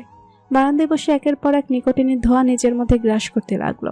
ঘুমানোর প্রস্তুতি নিচ্ছিল রুবায়েত। সাদিয়া বাচ্চাদের ঘুম পাড়িয়ে সেও তাদের সাথে বিছানায় শুয়ে গেছে। হঠাৎ ফোনের আওয়াজে রুবায়েত বেডসাইড টেবিল থেকে ফোনটা তুলল। এত রাতে সাদাতের ফোন দেখে সে কিছুটা বিস্মিত হয়। আসসালামু আলাইকুম সাদাত, ভালো আছো? ওয়ালাইকুম আসসালাম রুবায়েত ভাই। জি ভালো আছি। আপনি কি ঘুমিয়ে পড়েছেন? কিছু বলার ছিল? হ্যাঁ অবশ্যই ছিল। শোভামণি ঠিক আছে? আছে আলহামদুলিল্লাহ, কিন্তু বেশ ভয়ে আছে। হ্যাঁ, এই বিষয়ে একটু একটু ভয় তো পাবেই। তাছাড়া বয়সও তো ওর বেশি নয়। রুবায়েত ভাই, আপনাকে বলেছিলাম একটা লোককে ট্রেস করতে, পেরেছেন? কাজ চলছে। কি হয়েছে বলো তো সাদাত? আজও আমার উপর হামলা হয়েছে। সাদাতের থেকে তার উপর হামলা হওয়ার কথা শুনে বেশ চিন্তায় পড়ে গেল। রুবায়েতের চিন্তিত মুখ দেখে সাদিয়া তাকে জিজ্ঞাসা করলো কি হয়েছে, কিন্তু রুবায়েত তাকে কিছুই বলল না। এখন সাদিয়াকে সাদাতের বিষয়ে বলা মানে তাকে মেন্টাল প্রেসারে ফেলে দেওয়া, আর এতে সাদিয়া বাচ্চাদের উপর খারাপ প্রভাব পড়তে পারে। তাই তাকে না জানানো শ্রেয় মনে হলো। আজ সকাল থেকে সুবার শরীরটা বেশ ভেঙে ভেঙে আসছে। সাদাতকে বলার সুযোগও পায়নি, বেরিয়ে গেছে সে।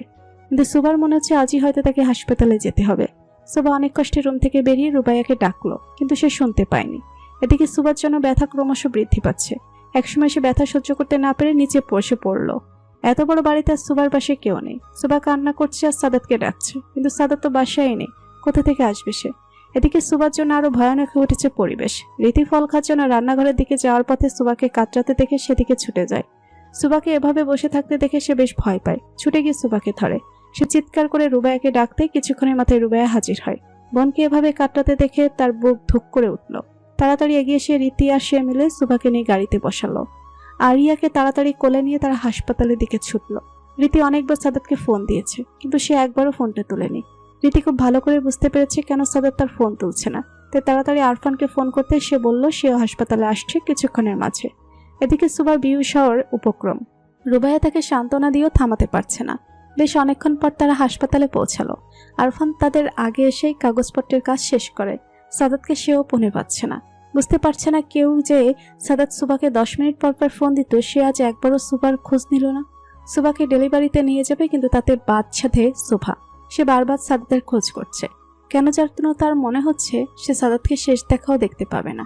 সে যদি আর না ফের ওই রুম থেকে, সাদাতের হাতে সে তার বাচ্চাটাকে তুলে দিতে চায়, কিন্তু সেই সাদাতেরই কোনো খোঁজ নেই। একসময় কান্না করতে করতে সুবা বেহুশ হয়ে গেল।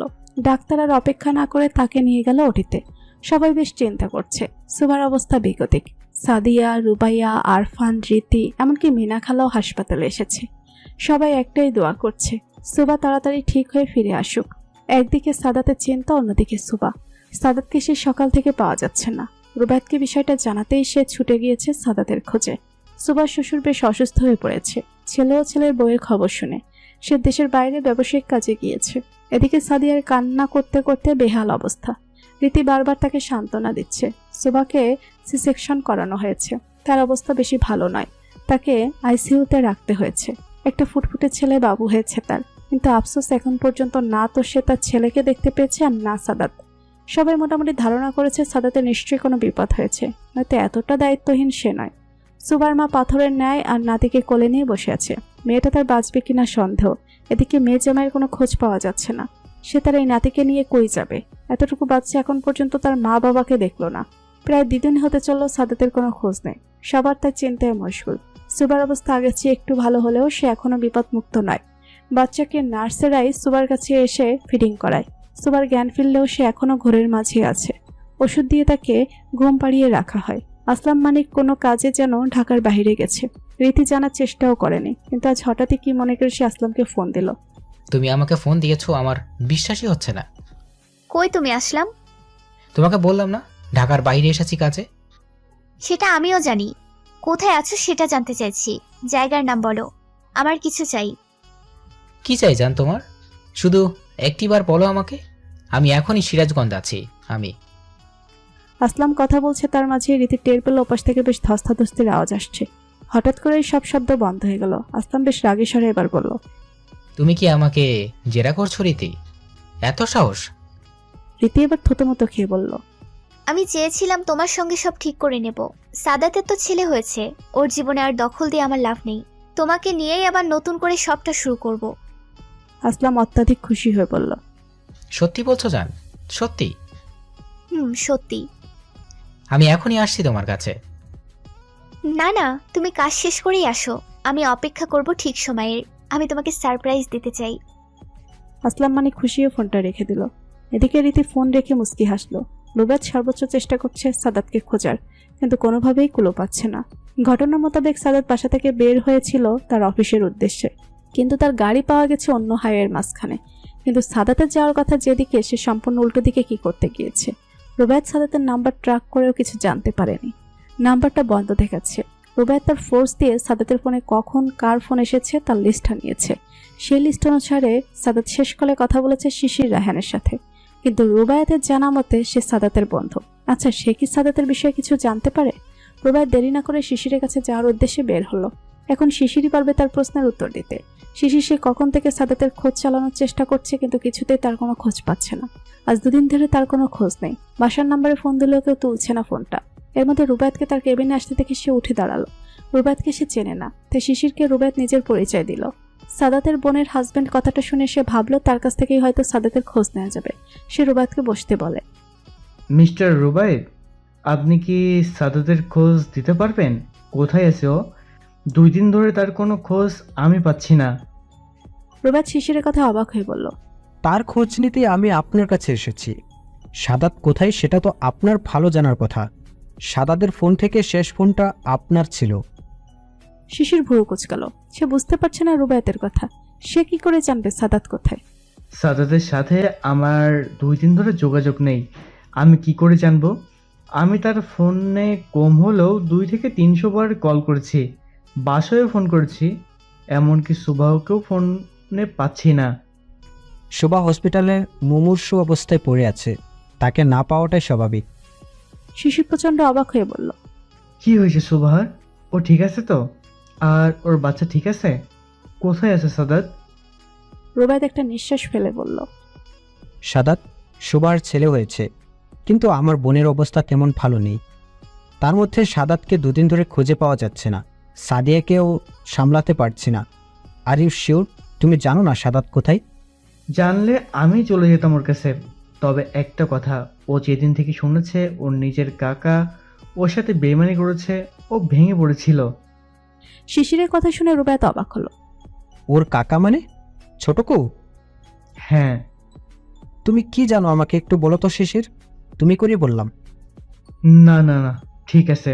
আসল বিষয় হচ্ছে এতদিন সাদাতের উপর হামলা, সুবাহকে অপহরণ, এ সবটাই করেছে সাদাতের কাকা আসলাম মানিক। সাদাত যখন তার লোকজনের মাধ্যমে এই খবরটা পায়, তখন আমিও তার সাথে ছিলাম। আসলাম মানিক আগেও অনেক অবৈধ কাজ করেছে এবং তার সাদাত দুর্ভাগ্যবশত দেখে ফেলে।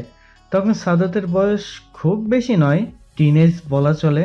সে যখন তার বাবাকে তার কাকার কথাটা বলে, সাদাতের বাবা তখন তার ভাইকে বেশ বকাঝকা করে এবং তার কাকা প্রতিজ্ঞা করে এমন কাজ আর করবে না। তাই সেই সময়ে সাদাতের কাকা এদেশ ত্যাগ করে, কিন্তু সে পিছন থেকেও সাদাতের ক্ষতি করার চেষ্টা করে বারবার। এমনকি প্রফেসর আলিফকেও সে কিডন্যাপ করেছিল নিজের কার্য সিদ্ধ হাসিল করতে, কিন্তু সাদাত তার বুদ্ধিমত্তা দিয়ে প্রফেসরকে মুক্ত করে, যার জন্য সাদাতের কাকা আরো বেশি ক্ষুব্ধ হয়ে পড়ে, যার স্বরূপ এখন সে সাদাতকে একদম শেষ করে দিতে চায়।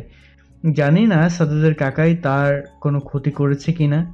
আমি শুধু চেয়েছিলাম আপনাদের কারো সাথে আমার যোগাযোগ হয়ে যাক আর আপনাদের সাথে এই কথাটা বলতে পারি। এর মধ্যে সাদাতেরও কোনো খোঁজ পাচ্ছিলাম না। এখন আসলাম, মানিকই তাহলে আমাদের নেক্সট ক্লু। সাদাতকে রক্তাক্ত অবস্থায় পড়ে আছে আর তার পাশে আছে আসলাম মানিক। সামনে একজন কাজী বসে আছে যে আপাতত ভয়ে তটস্থ হয়ে কাঁপছে।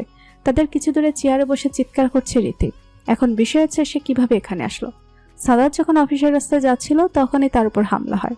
সে নিজেকে সেই লোকদের থেকে রক্ষাও করে। বেশ কিছু দূর এগোনোর পর সে অজ্ঞান হয়ে যায়, কিন্তু জ্ঞান ফেরার পর নিজেকে এই বদ্ধ জায়গায় আবিষ্কার করে।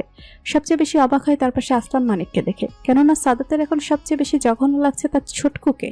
কিন্তু তাকে সে ধরে নিয়ে আসলে সে এখানে বাধা অবস্থায় কেন? সাদাত আস্তে করে সামনে তাকাতেই দেখে রীতি বসা, তার ঠোঁটে বিশ্রী হাসি। সাদাতের জ্ঞান ফিরতে দেখে রীতি তাড়াতাড়ি উঠে সাদাতের কাছে আসলো। অস্বাভাবিক আচরণ করছে সে। বিভিন্ন উপায় অবলম্বন করে সে আসলাম মানিকের জ্ঞানও ফিরালো। বাহ, খুব ভালো, দুজনের জ্ঞান ফিরে এসেছে। এখন আমার ইচ্ছে খুব তাড়াতাড়ি পূরণ হবে। আসলাম মানিক রীতির কথা শুনে বলল, আমাকে এখনো বেঁধেছো কেন রীতি?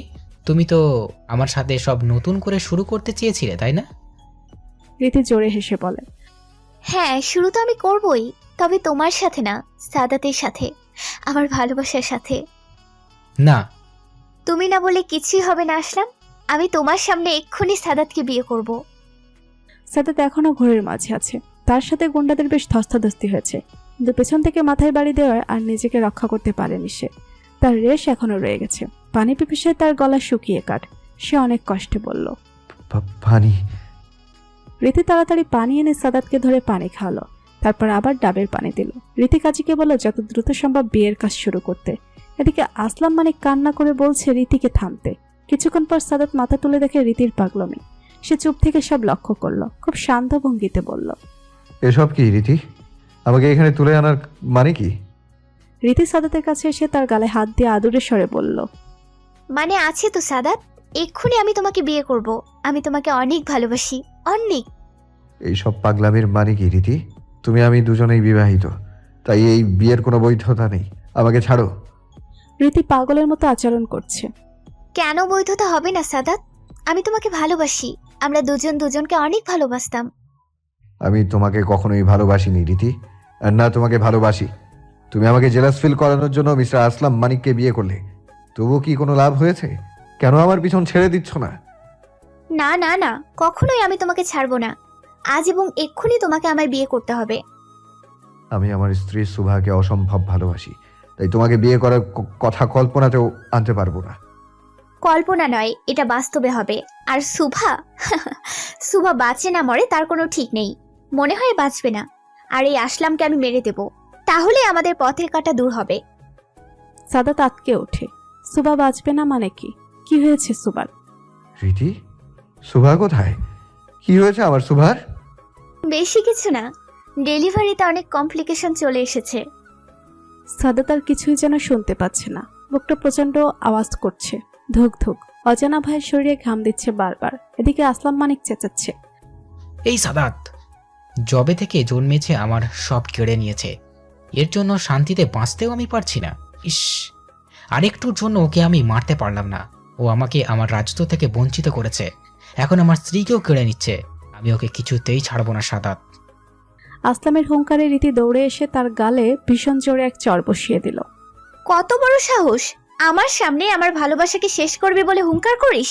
তোকে আমি জানে মেরে ফেলবো, আর এমন জায়গায় গুম করব কেউ টেরও পাবে না। কি দেই তোকে শেষ করে? আসলাম মানিক অবিশ্বাসের সুরে বলল। রীতি, আমি তোমাকে ভালোবাসি। কিন্তু আমি বাসি না। তোর মতো এক বুড়োকে আমি এই রীতি ভালোবাসবো? কখনোই না। আগে যা ছিল সব নাটক। এদিকে সাদাত চুপ করে খুব করে চেষ্টা চালাচ্ছে হাতের বাঁধন খুলতে, কিন্তু না, সে বারবার হেরে যাচ্ছে। হঠাৎ রীতি সাদাতের দিকে ঘুরে বিদঘুটে হাসি দিয়ে বলল, কি হলো সাদাত, খুলছে না? খুলবে কি করে? তুমি হয়তো ভুলে গেছো আমি স্কাউটিং এ ছিলাম, তাই এইসব ছোটখাটো নট সম্পর্কে ধারণা না রাখলে কি হয়? কাজী সাহেবকে রীতি আবার তাড়া দিল বিয়ে পড়াতে। কাজী সাহেবও ভয়ে ভয়ে বিয়ের কাজ শুরু করলে সাদাত এবার বেশ চিৎকার করে বলে, আমি এই বিয়ে কিছুতেই করব না, মরে গেলেও না। বিয়ে তো তোমাকে করতেই হবে সাদাত। আর যদি না করে? সবাই দরজার দিকে তাকিয়ে দেখে হেলতে দুলতে সুবা এসে দাঁড়িয়েছে। শুধু সে নয়, রুবায়েত তার ফোর্স নিয়ে হাজির এখানে। রীতির পালানোর সুযোগ নেই। সাদাত সুবাকে দেখে খুশিতে চোখের পানি ছেড়ে দিল। ওই তো দেখা যাচ্ছে সুবার কোলে তাদের ভালোবাসার এক আস্ত জীবন্ত ফসল। সুবাও চোখের পানি ছেড়ে দিয়েছে বহুক্ষণ আগে। নিজের স্বামীকে এভাবে দেখে তার বুক ফেটে যাচ্ছে। রুবায়েত কাল বিলম্ব না করে রীতিও তার গ্যাংকে ধরল। আসলাম মানিককেও গ্রেপ্তার করা হলো। রীতি যাওয়ার আগে অবাক হয়ে বলল, আমি এখানে সেটা তোরা কিভাবে জানলি? সুবা তাচ্ছিল্য হেসে বলে, নিজের পায়েই নিজে কুড়াল মেরেছ মিসেস রীতি। আমার কেবিনে বসে ফোনে কথা বলেছ, যার সবটাই আমি শুনেছি। হয়তো মনে করেছো আমি বেহুশ, কিন্তু অদৃষ্ট। আমি হুঁশেই ছিলাম। আর নিশ্চয়ই বলতে হবে না, রীতির মুখটা দেখার মতো ছিল যখন সে আফসোস করলো তার বোকামির জন্য। আজ একটুর জন্য সে সাদাতকে নিজে করতে পারল না। অবশেষে সাদাত আর সুভার সুখের দিনের সূচনা হলো। সাদাত আস্তে করে তার ছেলেকে কোলে নিল। তার হাত কাঁপছে। প্রচন্ড খুশিতে সে আত্মহারা। ছেলের গালে আলতো আদর দিয়ে জড়িয়ে ধরল নিজের সাথে। এদিকে সুভা পেটে হাত দিয়ে বসে পড়েছে। সে কারো কথাই শোনেনি। এই অসুস্থ অবস্থায় ছুটে এসেছে স্বামীকে বাঁচাতে। সুভাকে রুবায়েত ধরে ফেলল। খুব দ্রুতই সুভাকে নিয়ে সবাই হাসপাতালে রওনা হলো। সাদাতেরও চিকিৎসার প্রয়োজন। আমি বাবার সাথে ঘুমাবো। না তুই আমার সাথে ঘুমাবি। মা বলেছে না আমি বাবার সাথেই ঘুমাবো? সোয়াদ, আমি বলেছি না আমি সাদাতের সাথে ঘুমাবো? কথাটা বলে দাঁত দিয়ে জিব্বায় কামড় দিল সুবা। সোয়াদ দুষ্টু হেসে বলল, ও তো তুমি বাবার সাথে ঘুমানোর জন্য আমাকে তাড়াচ্ছ? যাহ বাবা, তাড়ালাম কোথায়? তাহলে বাবার সাথে ঘুমাতে দেবে না কেন? মা ছেলের ঝগড়ার মাঝে সাদাত এসে দুজনকে শান্ত করলো। আচ্ছা আচ্ছা, দুজনেই আমার কাছে ঘুমোবে, শান্তি। সুবা সোয়াদ দুজনেই ঠিক আছে বলে খাটে উঠে পড়ল। সোয়াদ তার বাবার মতো হলেও ভয়টা মায়ের থেকেই পেয়েছে। সাদাতকে সে প্রচন্ড ভয় পায়। সাদাত তাকে কিছুই বলে না, তবুও সে ভয় পায়। আবার সাদাতের কাছে তার যত আবদার, যত আদর। সাদাত বাতি অফ করে আস্তে আস্তে মৃদু শুনতে পায় মা ছেলে বুদ্ধি কষছে কাল সকাল সকাল কদম গাছ উঠে কদম পারবে। যা শুনে সাদাত দুজনকে ধমকে বলল, কাল দুজনে একজনকেও যদি কদম গাছের আশেপাশে দেখি তো খবর আছে। মা ছেলে সাদাতের মুখের উপর রেগে হু বলে দুদিক ফিরে শুয়ে গেল। সাদাত বেচারা মাঝে শুয়ে বলল, একটু আগে আমার কাছে ঘুমানোর জন্য এরা ঝগড়া করলো, এখন আমিই পর। আর দুজনে কিভাবে দুদিকে ফিরে গেল। সাদাতকে আসতে না দেখে সুবা বলল, ঘুমাতে আসবে না ছেলেকে মেঝেতে শোয়াবো? সাদাত সময় নষ্ট না করে মাঝে শুয়ে গেল। এই সুবাকে বিশ্বাস নেই। সাদাত শোয়ার সঙ্গে সঙ্গে একদিক দিয়ে সুবা আর অন্য দিক দিয়ে সোয়াদ জড়িয়ে ধরল। ঘটনা এতই তাড়াতাড়ি ঘটেছে যে সাদাতের বুঝতেও সময় লেগেছে। সে এবার দুজনকে জড়িয়ে হেসে দিল। হ্যাঁ, এই তো তার ছোট্ট পরিবার, যার মাঝে সাদাতের সকল সুখ নিহিত। সাদি ও তার 2 মেয়ে স্বামীকে নিয়ে সুখে আছে। রুবাইয়া অপেক্ষা করছে তার দ্বিতীয় বেবির জন্য। 5 মাসের প্রেগনেন্ট সে। আসলাম আর রীতি এখনো জেলে। রীতিকে অবশ্য মানসিক হাসপাতালে পাঠানো হয়েছে, কেননা সে তার মানসিক ভারসাম্য হারিয়ে ফেলেছিল। এমন নয় যে সাদাত সুবার জীবনে আর কোনো সমস্যা আসে না, আসে। সমস্যা যেমন আসে, তারা সকলে মিলে তা মোকাবেলাও করে। সুখ দুঃখ মিলেই জীবন।